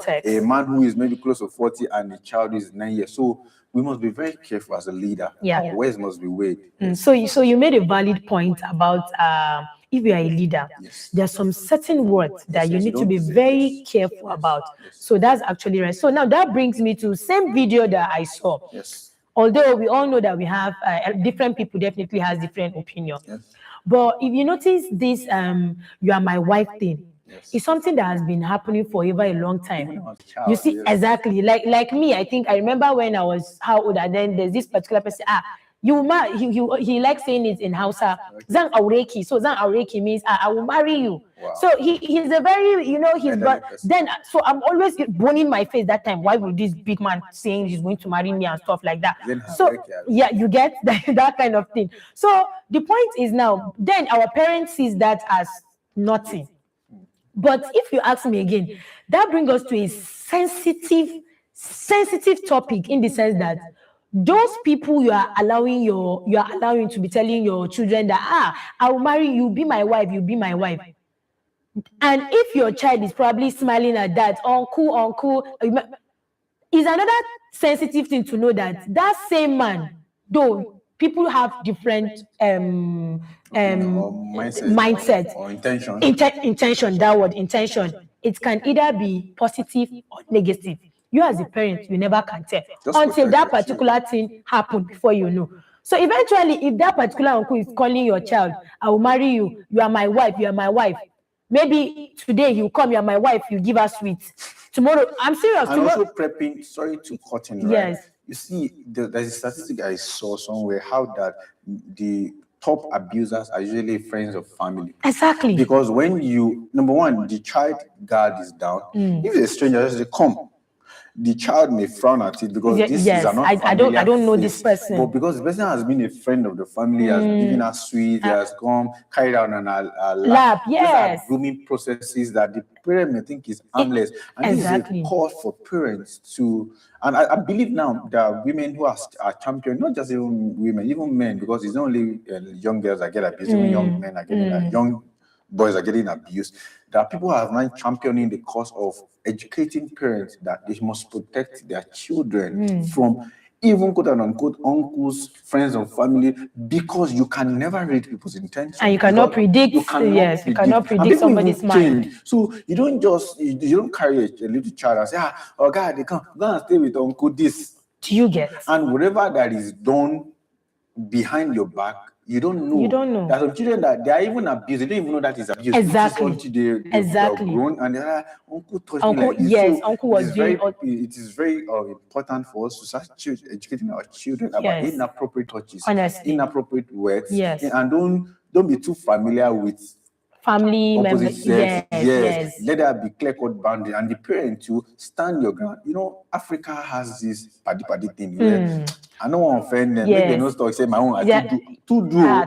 Because when it don't happen on the child, it's already too late. And the world has changed. It's not even like before. Thank you. Draw a firm line around your family. That, please, as far as my female child, don't carry my female child on your life. Yes.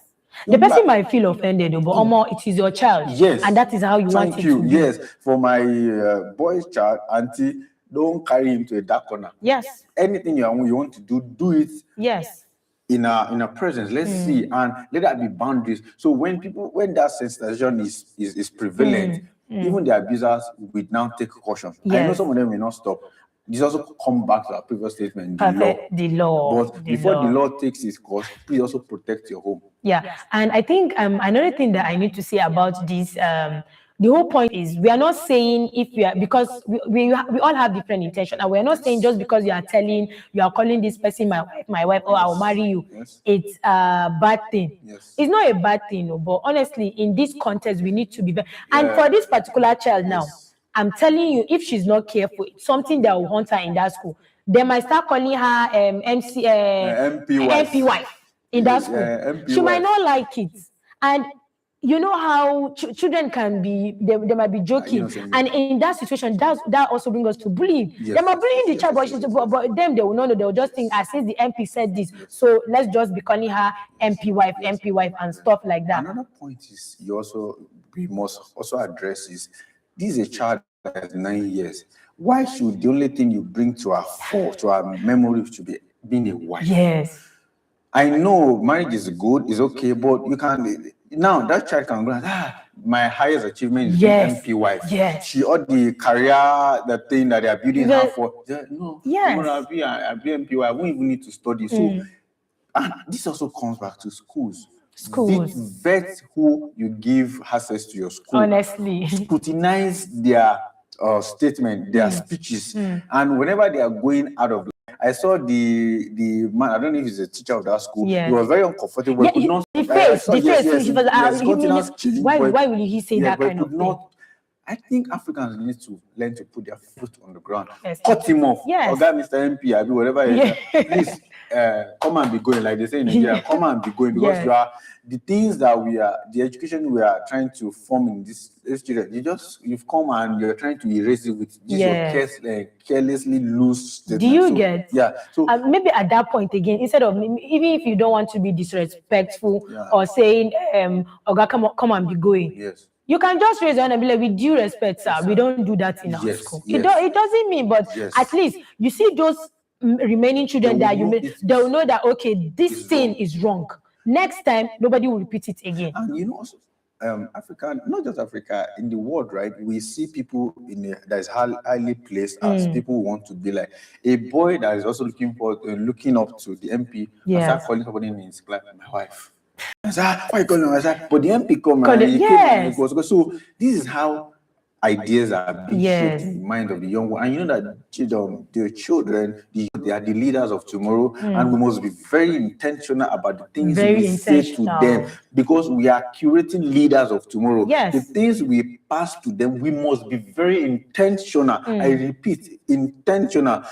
You don't shout at an opposite gender in front of a young child. Yes. Because the children, what they do is that they learn by mirroring the actions of the older people. Yes. So that MP, in my opinion, it needs to be called to order. Not just this, it should not end on as being a social media banter. They should call any parliamentary meeting Yes, on his head and say, Oga, This is thing. this what we send you to do? So Exactly. please, and this is also why I reckon with feminism, that I don't agree with everything you say, how that they are trying to fight for, don't objectify women. Yes. Women, Okujo Iweala, this is a woman that is doing big things. We Very have good. Chimamanda Adichie. Yeah. We have them like that.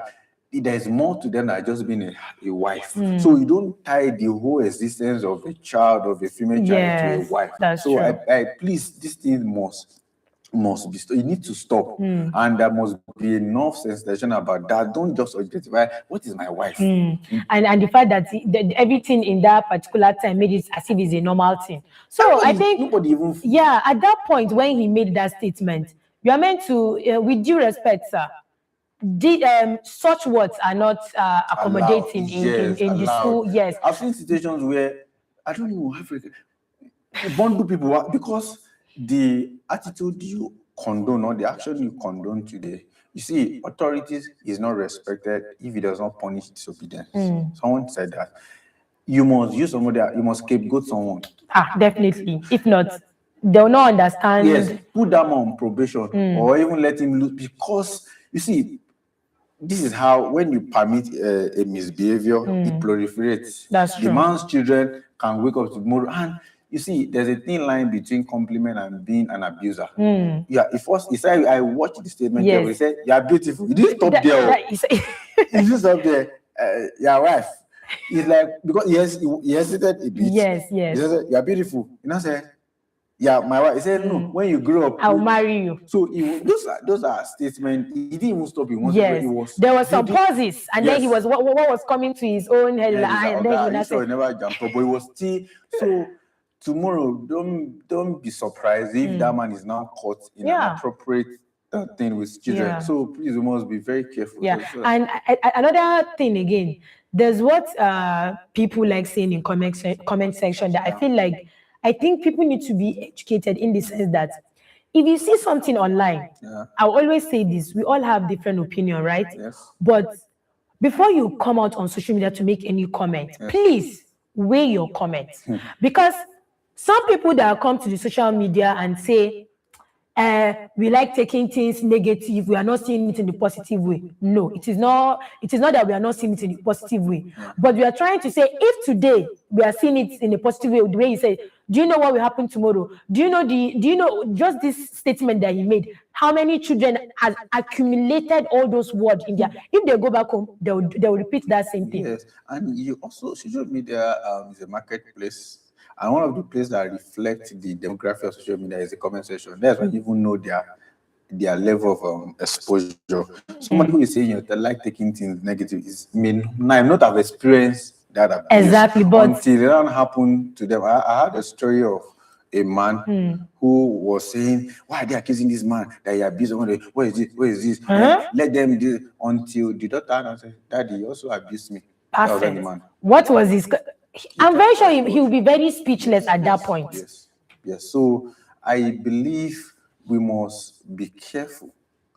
If somebody is experiencing an opinion, understand from what context is this person. If you carry that, there was a lady who was, I think her name is Motunrayo. They bashed her, even though she also, I believe, she went overboard. Yes. That she said she doesn't allow her husband to date a girl child. Is it not the father? And we were like, okay, you own too much. Are you saying that? Yeah. You see, people like to. Yeah. Are you suggesting that your are you trying to say this? is an? Yes. But sometimes people make decisions from the abundance of hurt. Who knows in the past? Maybe she went through something like that. Yeah. Or she has been in a home and she sees how people has been hurt. Even though I believe she went overboard. Yeah. But sometimes there's a thin line between trying to advise people on how to manage their pain. You know that their pain is their pain. Yeah, you know that brings us to our second story, first story when we were talking about like we all believe that people that there are different ways people express their feelings or something. But you come here on social media, honestly, you need to weigh what you are saying on social media. Believe it or not, social media has now become an integral part of our existence. People used to say is a virtual world. I don't believe it's a virtual world. I believe social media is even more real. You never met a very dark man anywhere. But his opinions are more real in your life. There are some of gesticulations you are having now. There's some your enunciations, your pronunciations. Believe it or not, you may pick it from somebody you watched online. That's true. So does it not have a significant impact on your system? So social media is no longer a virtual world. It's as real as our real life. That brings me. I think there's one time I attended an event, right? Okay. So there was an influencer that I used to see. I have never ever met her like in real life. But the day I met her, the two was not doing me like, where did I know? I've met this person before. Where then it was not doing me as if I've known her for a long time. It was later and I realized. It's even when I came back home and then I was like, God. So it's on social media that I know this particular person. Social media is now becoming part of social media. Do you know that there's a story right where I was, and he said he watched these short reels. Yes, reel where a guy picked his shoe to wear, and he saw a snake crawl out of his shoe. So he just watched the reel innocently. Few days later, he wanted traveling, so he picked his shoe. You have to turn the shoe right down to see if snakes exist. Because whatever passes through your eye gate has an effect on your decision. It passes your eye gate, you process it, and you make an informed decision. And this is also why you should also reckon people who say social media should be regulated. Honestly, even though I know they have a sinister opinion because it's the government. Yes. It's the government that is championing, because whatever you don't regulate, at the point it will go overboard, and the ripple effect, you may not be able to curtail it. You will not even understand the people again. You yourself as a person. The bandit,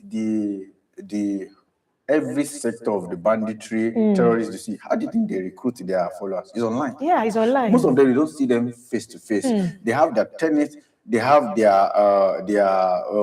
ways of life, and the people keep subscribing to it. When you watch, whatever you watch continuously, you become the person. Yeah. So I don't know how social media is going to be regulated in a way that the power is balanced. Yeah. Because you can also say government should regulate social media, and they do it in a way that favors them. In the sense, I think that was the time when they passed a law that if you abuse any lawmaker, you are jailed. Yes. So I maybe we must have a system where the power is balanced, in the sense that whatever policy that wants to be enacted must be way on the side where the people enjoy the policy and the government too enjoy it. It's not skewed to work, because when you say let's regulate social media and the government say this is what we've been waiting for. Yes. So this is what we're waiting for. No more content. Now you are training away the baby and Yes.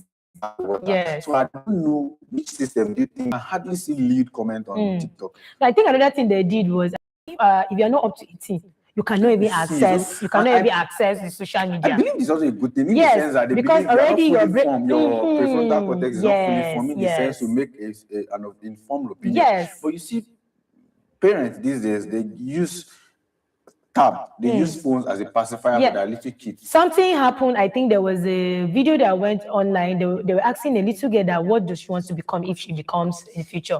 Is it that she said is that she wants to become Ida Star or she wants to become she was like, tell me. So you can imagine like a little she's not even thinking about See, any because she they- just wants to become, she wants to dance on. So maybe what you said is actually good if they put a cap on the age demography about if you're not a teen, you don't have a. But again, Yes. how do you ensure those laws is That's followed to the another- letter? that's another Are way. you going to be having police parade people's houses and say, hey, you are 18? So Definitely not like so that. what I would say is the government must come to a round table that some content should not be allowed on. I'm an IT person. Yes. There are ways you regulate some things that access to your feed. Yeah. There are ways because as it is now, if you have like let's say a company in internet space, Yes. there are ways you block some IPs Okay. that it doesn't. But maybe you don't want them to watch YouTube. There's a way you Yes. block it. Maybe law should also exist in a way where if you see somebody that makes foul comments on social media space, maybe you may not necessarily jail them. You may put them on community service. They will sweep the road for 1 week. That things dear military personnel do. When Yeah. you flaunt their law, they can they say come down from the car and wave passerbys for 30 minutes. That's like a show of shame. Yes. So when people say that it's not funny. So if you enact those laws, Yeah. our social media space will be regulated. Honestly. Another painful thing is this monetization of social media. Is also a problem. So because the social media space is now being monetized, money they say is the root of all evil. So Yes, some so. people just dance, and you see before like $30, $50. Because when Continue. they make sense, I know blow. Like our dear Pella said, he said, when I speak better English, now follow me. Now they're putting past tense in present tense. Now the follow problem is people that wants to be like Pella will also start. So these are just multi-pronged issues that Yes. if you want to start dealing with them, they're inexhaustible. That we need to have like a full symposium discussion for that. Yeah. So actually, the whole point is parents should always be in the head of their children. Show your child the that first influencer. yes, and we should also have this thing that a parent should have like a. Should I say open-minded conversation? There are some children that are actually scared of their parents. Yes. So that particular thing, You are self, touching a honestly, serious- like you Yes. How dare you stand for people now high-fiving their honestly. they are So saying this. that's a big win actually. So you see, there are things that for this to be achieved, there are different aspects that must be dealt with positively in the sense that our parenting style. There are children, there are young ladies that they are more comfortable with their boyfriend than their dad, because then when they hear the horn of their dad, like as he's honking, they leave the maybe bed. if they're watching You cartoons. don't have like a sit down. Your dad is in the parlor watching 9 o'clock news, and you are seated crossing. Who be your papa? Yes. So, but now I believe some parents are now trying to adjust Yes, in the adjust, sense that yes. befriend, and this is also how abusers penetrate families. Yes. Because they first see abusers don't come as abusers; they come first as a soft, Yes. space for you, as a safe space for you. They come as Khadija, why you- they say now, that why are you angry? Yes, why you sad? yes, all the time. So it's come. Is it that I asked my daddy for sweet, he You didn't know, give me? yes. Buy the sweet for you. So tomorrow when your dad said, I will not buy for you, if you don't buy for me, Uncle Uncle this- Soso will bite. after 3 days, you say, your daddy, come and visit me. Exactly. Before you know, even when the uncle is hurting Yes, her, she you will can't not go. say So, anything. Already the parents are strict that she doesn't even have the audacity to go and meet them that so person has done this. Yeah. So most times parents should regulate the way they communicate with their children. Yeah. It's not about being strict. It's not about shouting for your parents and everything. Yeah. So the whole point is we should just learn how to do everything. So Solomon, thank you so much for. I think I actually enjoy our conversation today. So thank you. I think we should have more of this and also try as much as possible to sensitize people that this is what is happening in the social media world. And please, either social media, either trying to be in the government now to bring evidence and all those things, be careful. Yes. You should, due diligence is very important no matter the situation. Thank you so much for having you for Top Trend today. And that's a wrap on today's Top Trend. The conversation may continue online, but remember to engage responsibly, verify the facts, stay with us, and there's still plenty more to come on Morning only on S24 television.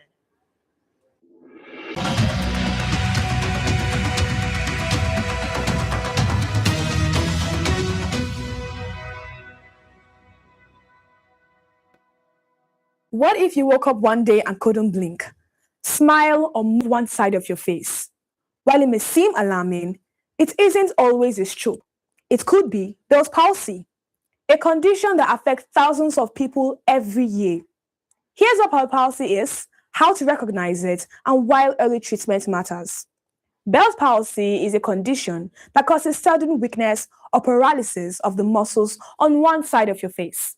It happens when the facial nerve, which controls facial movements, becomes inflamed or swollen. Although the exact cause isn't always clear, experts believe it is often linked to viral infections, including the herpes simplex virus, which causes cold sores. Symptoms usually appear suddenly and may include a drop in face, difficulty smiling, trouble closing one eye, drooling, changes in taste, increased sensitivity to sound in one ear, and excessive tearing or a dry eye. Because these symptoms can resemble a stroke, it's important to seek emergency medical care immediately. Only a healthcare professional can determine the cause, and a stroke must always be ruled out first. The good news, however, is that Bell's palsy is usually temporary. Most people begin to improve within a few weeks, and many recover completely within 3 to 6 months, especially if treatment starts within the first 72 hours. Doctors often prescribe corticosteroids to reduce inflammation, and in some cases, antiviral medications may also be recommended. Protecting the affected eye with lubricating drops or an eye patch is also important if it doesn't close properly. The key message is simple. Don't ignore sudden facial weakness. Whether it's Bell's palsy or something more serious, getting medical attention quickly can make a significant difference.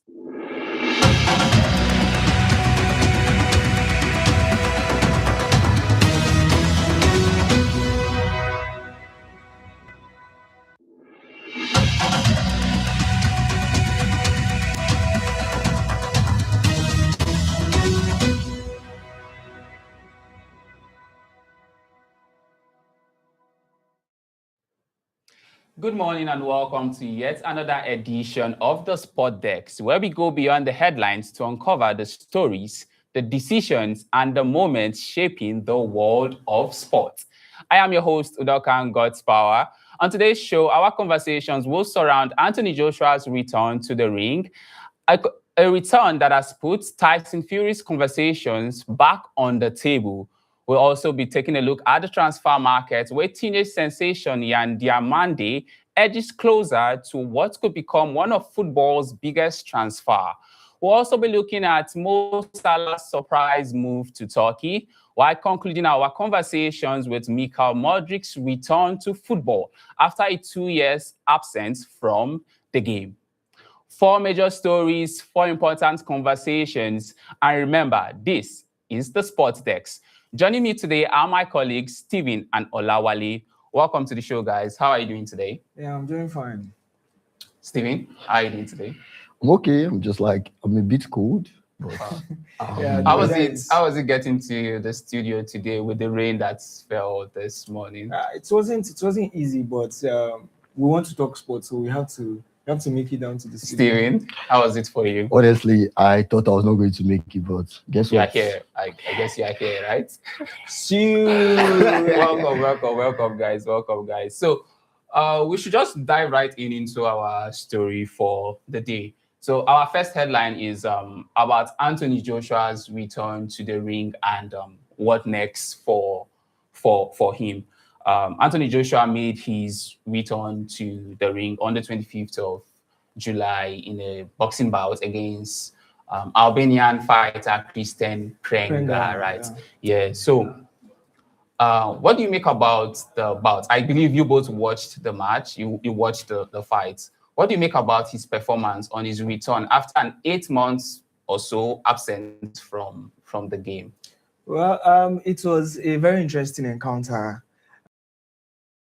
Looking at it from the perspective of the traumatic experience, the auto crash in Nigeria, and he lost two of his Latif. So the match was a little bit of like a response in terms of his resilience.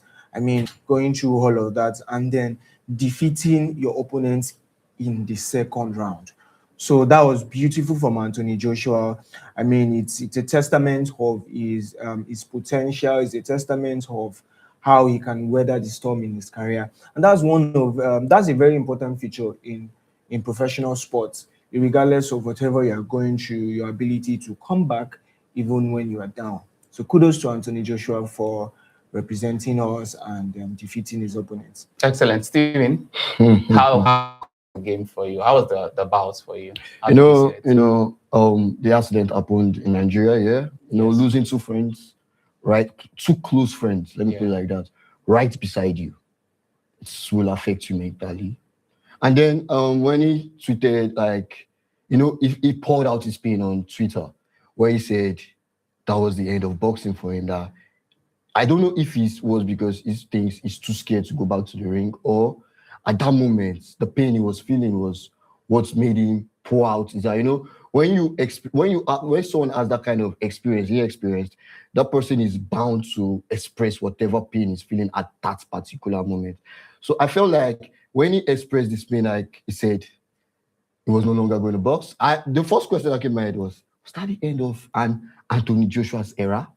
Are we not going to see Anthony Joshua again? Because I want Anthony Joshua while growing up, and he has been an inspiration. Trust me, he has been an inspiration, not just to me, to footballers. A lot of footballers also watch Anthony Joshua. So that accident and him coming back was like, he dropped first, and then he came up back. So it was a good one. Even during the fight, 20 seconds. From the first round. Yeah. From the first round, he was knocked down. Yeah. And that was, all I say, that was like, everybody was like, wow.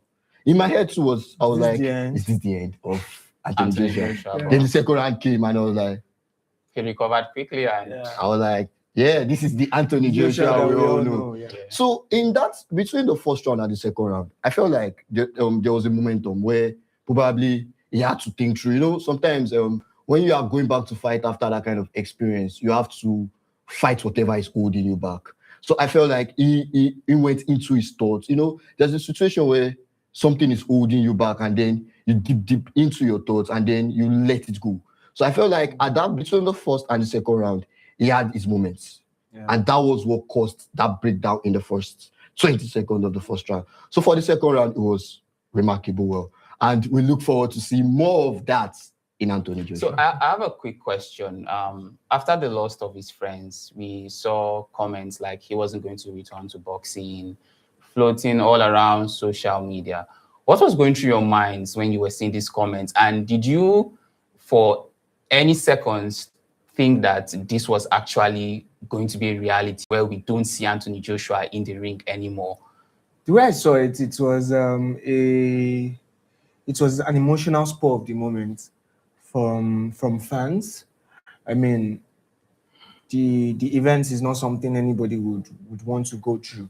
But I feel like when you are in a sport and you make it to the particular level Anthony Joshua has made it to, there's a level of interest, there's a level of passion that you have for the sport, and it becomes your natural form of expression. So I think boxing is what Anthony Joshua speaks.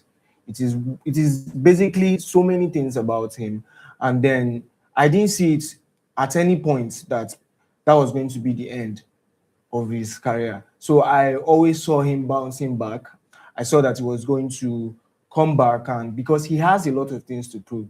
Yeah, so, and that was one of the things that he did in the match that was just concluded last month With on the Prenga, 25th, yeah. with Prenga. So we are all looking forward to what is next, and that's the most important thing. Yeah, for Stephen, for you, was there any moment you thought, oh, this might be real, we might never see Anthony Joshua in the ring again? You know, let me differentiate two situations. If you can go back to flashback of what happened to Victoni, the Nigerian musician, when he had an accident and he was the only survivor, he lost all his friends. We all thought that was the end of Victoni, but look at him now, he's back to his limelight. So I felt like that moment, losing two of your best friends and coming back to the spotlight, they are two different scenarios. So what I was even expecting at that moment was no more Anthony Joshua for us. And it was really, really sad. It was hurt to watch two people, in a situation where 1 minute they are alive, 1 minute they are no longer alive. Yeah. That was that kind of situation. So it has a mental effect on a human being. We are all humans. Yeah. We have all the right to feel. We have the right to express how we feel. So I felt like what now happened was he didn't know how to express what he was feeling at that particular moment. Then we know there were a lot of critiques from fans, like, is that the end of Anthony Joshua? And then we started seeing pictures of him spending time with his family. I felt like he had his healing process. And the healing process, when it comes to healing process, it has stages. Yeah. So he took it stage by stage. And then in coming back to the limelight, and then we saw this blockbuster fight, and we're still expecting another blockbuster fight again. Yeah. I feel like we're going to see a different Anthony Joshua. The Anthony Joshua before the accident is different from the Anthony Joshua after the accident, because they are now two different people. One had this spotlight and he had signed during that period. One is claiming that spotlight. He's trying to defend that spotlight. He's competing for that spotlight. So yeah, I'm saying for the world of boxing, it's a big one, because he's a big name in the world of boxing. Yeah, So it's a big one. It's a big one. Yeah. So you made mention of another blockbuster. Brings me to my next question. Do you think now, after the fight against Prenga, we've been seeing conversations around, I think Olawale just confirmed that the deal, the contract has been signed for the Tyson Fury fight. We just don't have a date and a location at the moment. Do you think this is the right time and the right step for Joshua to be taking in his career in terms of fighting Tyson Fury? Do you think this is the right time and the right step for him to be taking in this point in time in his career? To be honest, that question reminds me of this movie I watched. I don't know, but everybody has watched it. That Creed. Losing. So when you get to a point where you are having a very big match, there are a lot of controversies, there are a lot of talks, there are a lot of critics, Pressure. there are a lot of pressures, Yeah. both from fans, families, even people that are not supporting you will still pressure you. But I feel like when you genuflect on all these things and then you bring everything together and you turn it into a type of feeling that's, okay, this is what I want for me. So seeing him going back to fight, even this next fight is a bit scary for me, because I'm a big fan of Anthony Joshua. And if I watch him go and fight and then at that fight he loses it or something like he'll face it, to only see that particular situation that you're facing that time. So people will neglect his pain and then focus more on the fact that probably he lost that fight. So I feel like it's too soon, it's too sudden, but anything can happen. There's always a possibility.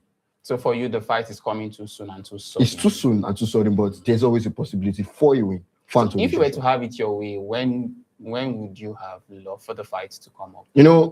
After winning this match in July 25, Yeah. I feel like that's when I have to reflect on my journey. That's when I feel like I have to, this step I'm taking, is it the next necessary step, or it's just the step that is going to like prove a point to anyone? So for you, he should have taken a break. And, He should take a break. I don't agree with that.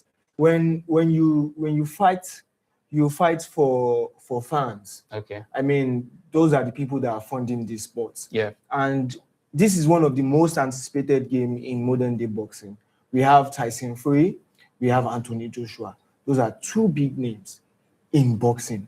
The fans want to see what is going to happen because they've never met before, and this is their first game. And we've always wanted to see Anthony Joshua versus Tyson Fury. Yes. So maybe there can be a question mark on the timing, but it is something every boxing lover wants to see.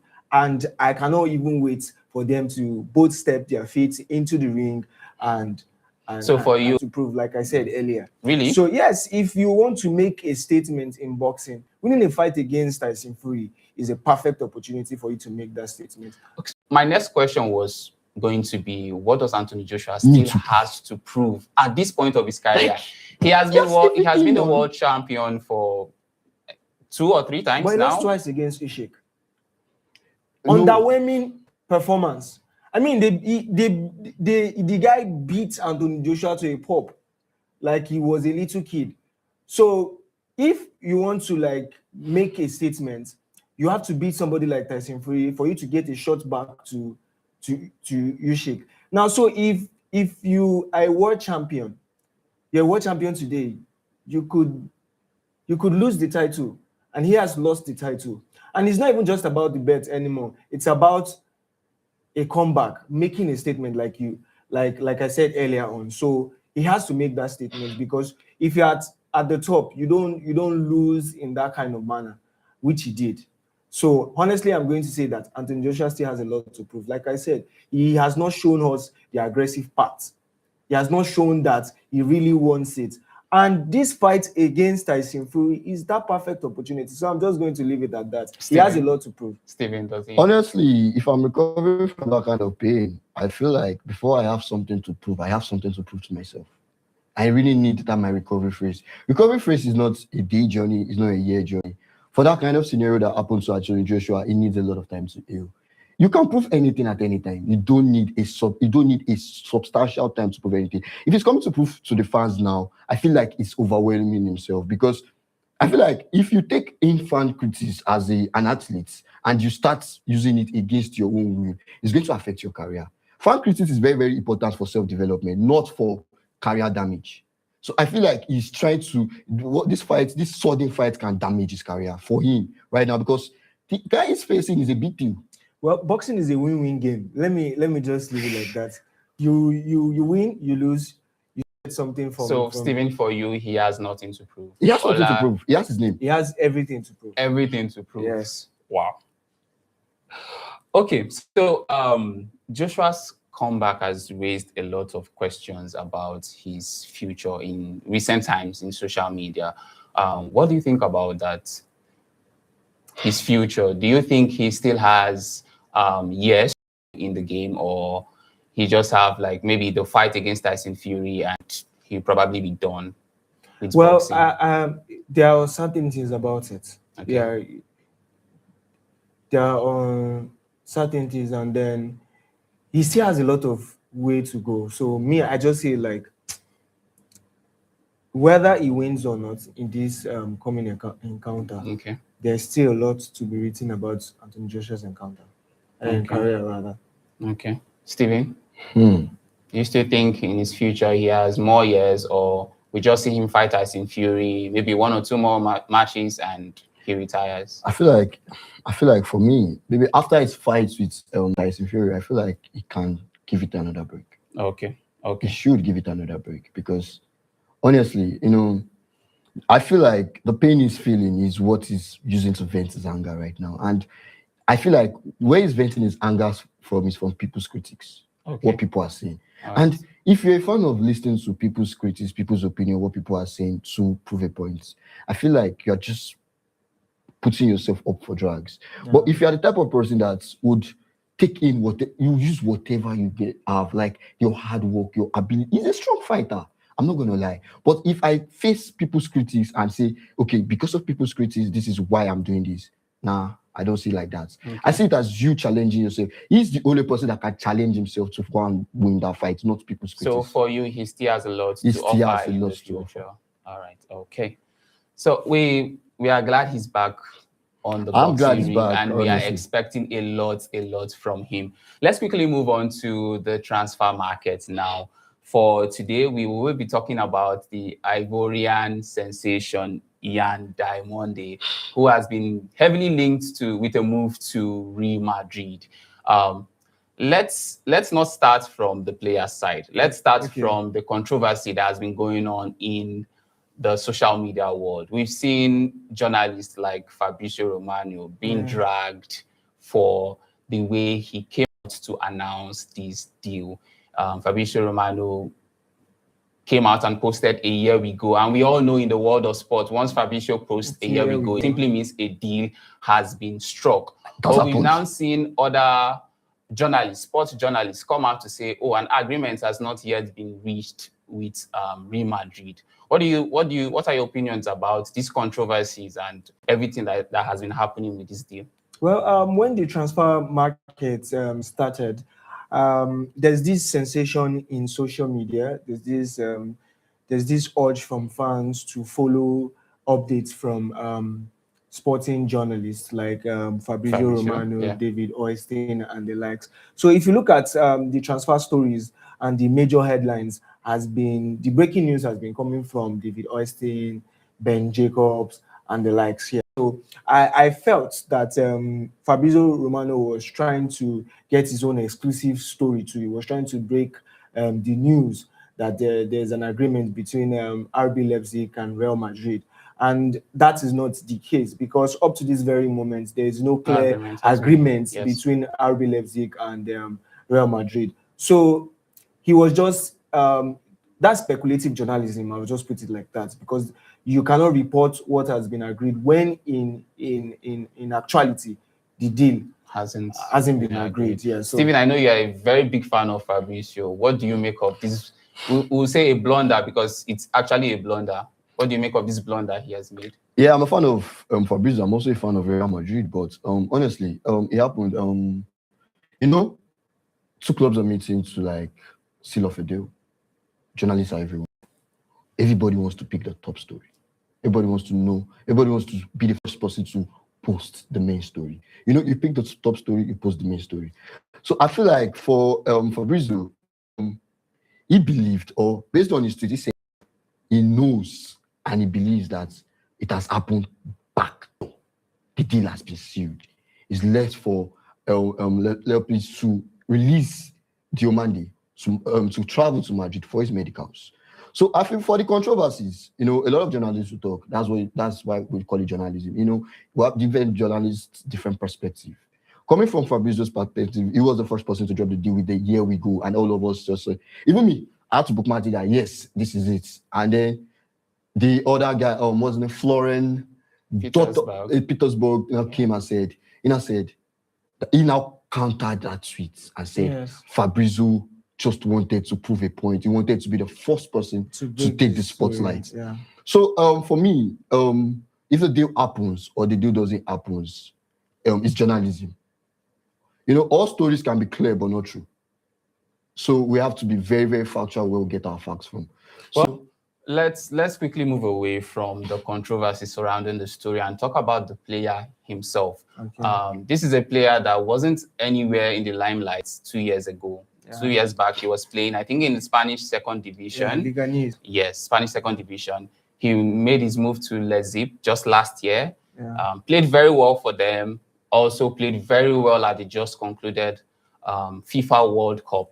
And now we are seeing rumors that Real Madrid are willing to pay a huge sum of about 120 million euros with add-ons raising the deal to for probably Diomande, around 120 million euros. So what do you think about this price tag for a young winger? He's just 19, and to me, hasn't really proved a lot. Inflation. That's what is happening. There has been inflation in the transfer market, where players are being overvalued. I think if we're going to sign anybody in the region of over 100 million euros, it has to be somebody that is very consistent. It has to be an experienced player. It has to be somebody whose ceiling is very high. Diomande had a fantastic season in Germany last season. He scored, I think, about 12 goals at that figure. I mean, just recent World Cup, yeah. We had other players that did better than him. Really? Yes. Even in the Ivorian squad, Manchester United, Amad Diallo had a better outing. And nobody saw Amad Diallo that way. So I just feel like people are just putting prices up to extort teams that are interested. Well, interesting. We'll continue to monitor the story, and hopefully he gets his transfer to Real Madrid. Let's quickly move on to a breaking story that broke out last night. Mo Salah has found a new club in the Turkish Super League. Yeah. So what do you think about this transfer? Moving from the Premier League, someone we call the Egyptian King, a legend in African football, moving from winning the PFL Player Award in the Premier League not quite long to the Turkish League. Do you think this is a downgrade for him? It is not a downgrade. I think Mo Salah is showing ambition. Okay. Because many people would have predicted that he should be in Saudi Arabia now, cashing off on their huge bumper contracts. But I think there's a narrative for the Turkish League this season to compete, because if you look at the signing, Galatasaray is trying to strengthen. Fenerbahce signed Mason Greenwood, a fantastic winger, to boost the attack. And now Trabzonspor is signing Mo Salah. Mo Salah is a fantastic player. He is going to boost their revenue, even the performances on the field of play. We're expecting a lot from Trabzonspor, and I think they are trying to compete for the league as well. And don't forget that we have a prolific striker in that same team, in Paul Onachu, who is a Nigerian. I think he had the golden boot. Joint top goal scorer. With the league last season. Yes, so these guys are ready to compete against Galatasaray, and I think I'm up to see what is going to happen. Stephen, are you excited about this move for Musa? For me, honestly, it's a mixed feeling for a player with that kind of name. You know, winning Premier League Player of the Year, and then now going to a team like what's the name of the team? Trabzonspor. Yeah. So for me, I feel like I don't know if he's I don't know if do I say what he values himself as, or I don't know, but I don't know how to put this word for someone like Mohamed Salah. You know, we all expected him to join Real Madrid at one particular time. But I feel like with the controversies and the issues happening with him and his coach and his slots, you know, there were a lot of like talks, especially during the Champions League. Yes. He had issues with his coach. Everybody could see it clearly. The way Liverpool played was awful. And I think he affected their performance as well. He even affected their team. You know, see, to be honest, that's what I say. If there's a problem between a coach and a player who is a playmaker in that particular team, there's always no improvement at all. That team will lack something. And that's why I said, you know, with the way a coach will relate with his team, that's how a coach relates. Also, the way a coach relates with his family is everybody needs to be on one particular ground. Everybody has to agree. You know, to handle 11 players that will go on the pitch and make an impact, you need to have that kind of this thing. For Mohamed Salah now moving from that kind of top league to a Turkish league, do you think people will now start mixing focus, you know, watching Premier League and watching Turkish League? But he's aged. He has the fan base as well. Don't you think it's the right move for him at this time? He's over 35 or 36, if I'm not mistaken. Don't you think it's the right move? For a player like Mohamed Salah, will I say that's the right move? I'll just say that's just a move that was not, I didn't expect it to happen, but has happened. Okay. So I will not call it a right move. Okay. I'll just call it a move that has happened. Okay. Yes, sir. Ola? Well, it's a good move for me. Okay. Yeah, because some people are playing for money.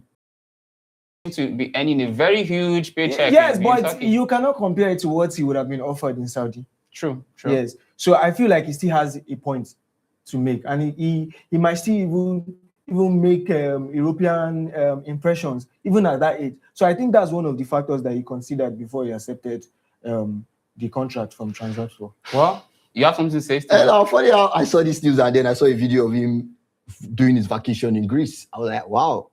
People, you know, most fans were not, well, I say everybody expected him in the Saudi Pro League. Okay. And now look at he's in the Turkish League. So do you think he's going to, my question to myself is, would Mohamed Salah make an impact in the Turkish League? Definitely. We'll see proof of that this coming season. The Turkish League has been improving a lot in the past years. We've seen them sign a lot of players. We have a lot of our own players there. We have Osimhen and the rest there. So hopefully we'll get to see what Mo Salah can do in the Turkish League. Let's quickly move on to our last conversation for the day. we'll be conversing about the Chelsea winger, Mikhailo Modric. Yes, he was Donetsk sometimes in 2023 for a record fee back, but didn't find consistency in the team. Eventually got suspended for 2 years for a drug doping test he failed. But recently, or last week, the FA ruled in the court that he has now been allowed to come back to the game, which he has always said he loved. So he has now returned and has now joined the Chelsea squad for their preseason game. Do you think he still has that potential Chelsea saw while signing him in 2023? Do you think he still has that potential? Yeah, I think he still got it. If you've got talent, it doesn't just leave you. I mean, he got suspended while he was on international duty in 2024, and the suspension was supposed to last about 4 years. But the FA has looked into it now, and they've acquitted him, and now he has a chance to do what he knows how to do. So I'm really optimistic to see what he has to do. Steven? Honestly, looking at his story and looking at everything surrounding his story, one thing about it is, if you've been in the limelight and then a kind of story now weakens your limelight, you have to go up the line for a particular period of time to come back. You have a lot to prove. He has a lot to prove. Okay. Honestly, with Chelsea and their new coach and these new signings I've seen Chelsea make, he has a lot to prove. Okay. First, he has to prove to his family, his coach, his team. Proving that those are the step-by-step process. When you prove to your family, you have to let them know that you are ready. And when you're proving to your coach, you have to let your coach know that you're ready to make an impact. And then when you're proving to your team, you're trying to let your team know that you're ready to do whatever it takes to take them forward. How difficult do you think it will be for him to rebuild trust from his team and let's say from his family? But I believe the family will still support him no matter what. But from his team, how difficult do you think it would be for him to now rebuild trust from the team and also rebuild his fitness? Because you can't leave football for 2 years and tell me that you're coming back to... Yeah, I'm very sure that he must have been training. Okay. I'm very sure that the coach will support him. Okay. The players will support for him to rebuild trust and fitness. Okay, for fitness, like my colleague here said, he must have been training. We don't know, but he must have been training. Okay. But for trust, building that old trust and confidence, trust is a process. You have to trust yourself before other people trust you. So for me, for him to build that kind of this thing, there's one thing you need to know. Trust from fans is a very important thing, especially for a footballer. If your fans don't trust you, they will not believe that you can make an impact. So for a team under Xabi Alonso, because that's their new coach, he has to prove. So for me, I feel like he needs to get himself back on track. And when you're picking up, is because the season is starting very soon. So he has a lot to prove. So you have to prove first before you can get trusted. I can't say he can be trusted now because a lot of things can happen by the way, which we don't know. He has a lot. And Chelsea needs to come back to track. Chelsea as a team has a lot to prove, both under their new coach and as a team. The coach needs to come. The coach also needs to prove something, needs to win trophies. This new season, that's everything is that Chelsea needs trophies. Chelsea needs to win trophies. For Champions League tournaments to play. So I think he has a lot of things to prove. I feel like he can do it. If he tells himself he can do it, he can do it. He needs to just push himself, not beyond the limits, but a bit close to the limits. Okay, so you believe he can recover and make a statement? Once a footballer, always a footballer. Yeah. All right. Thank you so much, guys. It's been nice having this conversation with you. And this is where we draw the curtain for today's edition of the Sports Desk. From Anthony Joshua's comeback to Yaya Diamonde's remarkable rise and Mikhailo Modric's road back to football, one thing is clear. Every headline is only the beginning of a much bigger story. The conversations don't end here, and neither does the world of sports. Thank you for joining us today. I am your host, Udokan Godspar. And that's our program for today. Thank you.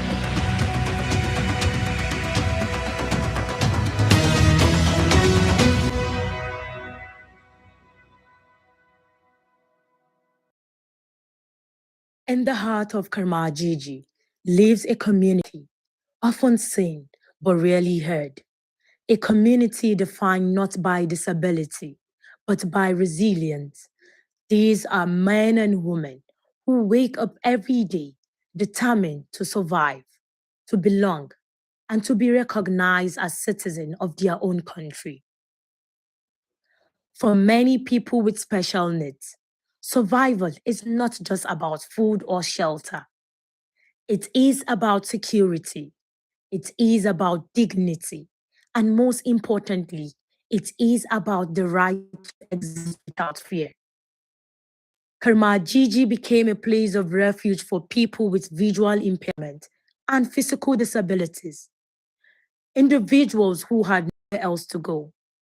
Here, they formed a community not out of choice, but out of necessity, a place where they could support one another when the system failed to support them. They promised us to give us a place in Karmajigi here temporarily, pending the time that they will build for us, which we accepted. That time, this place was bushy.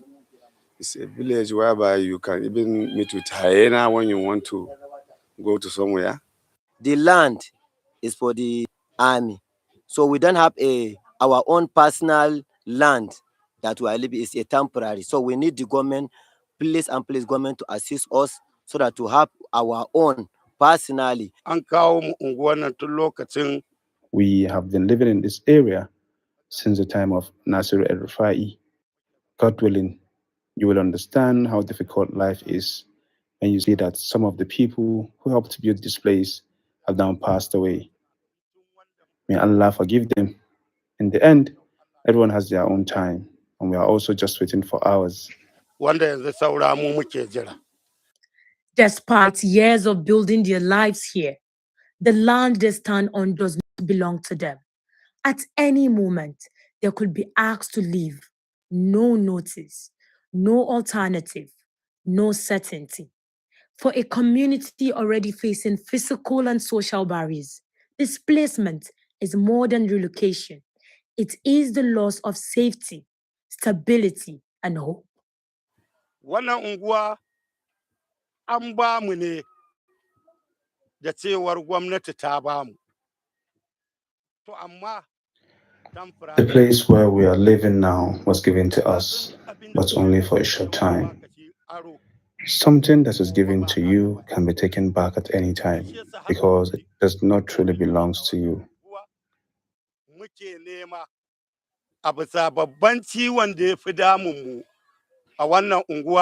Again and again, they say the same thing, not as a request, but as a truth.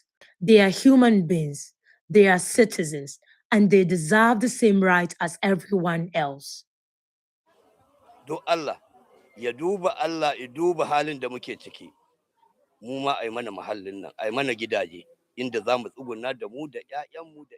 We are asking him to look at our situation and help us get our own home, where we and our families can live. If we have this, we can take care of ourselves and go to a nearby farm.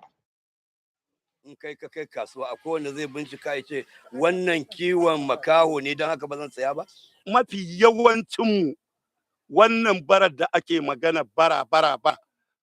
Many of us are begging, and people call us beggars, but we don't want to keep begging.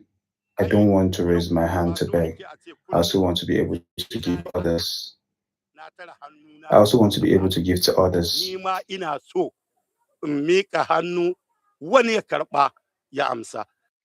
What they are asking for is simple: a permanent place to live, protection from eviction, access to basic services, and inclusion in decisions that affect their lives. Asking for charity, they are asking for justice.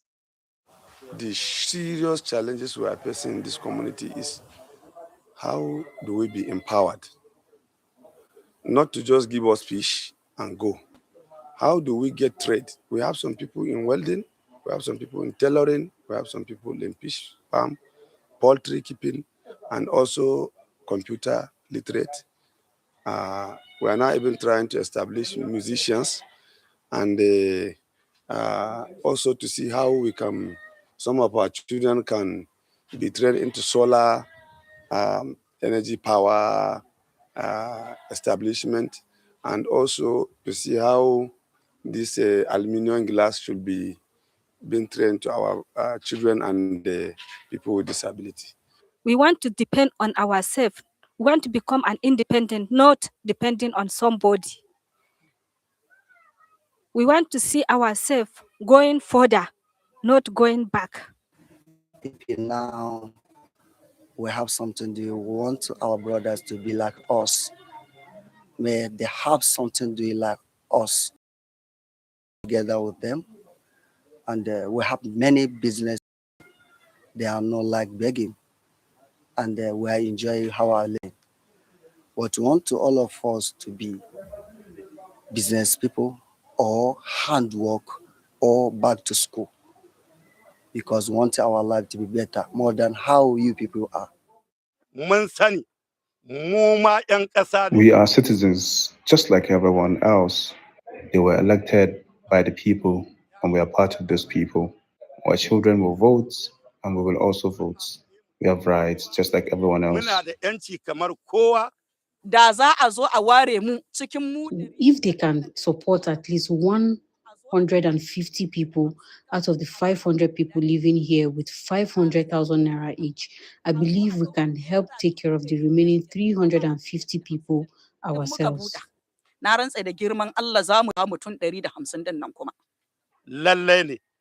Nigerians, we all have rights and should benefit from the country's all resources our grandparents contributed through farming and other means to build and develop this country. They also helped in the growth of democracy. We too should enjoy benefits of this democracy and not to allow only few people to enjoy it while others are left out. Kerma-Jiji is more than a settlement. It is a proof that even in uncertainty, people can build community. Even in neglect, they can find strength. The question is no longer whether they belong here. The question is whether we are willing to listen.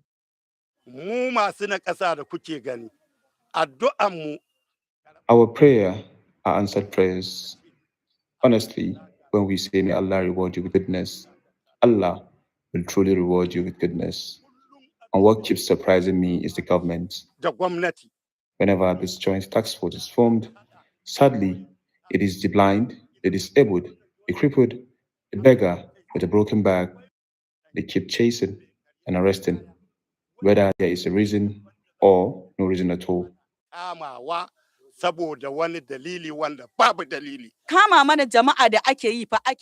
When they arrest people, they take them to Buhari and lock them up.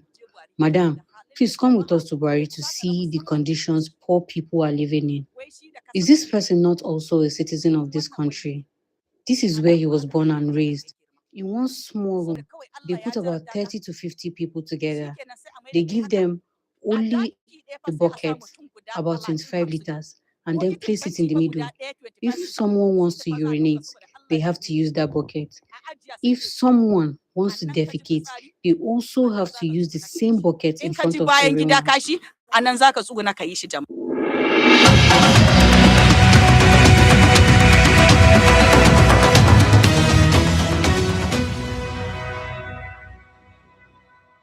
During election seasons in Nigeria, political campaigns are often filled with bold promises, sending insecurity, creating millions of jobs, and rapidly transforming the economy.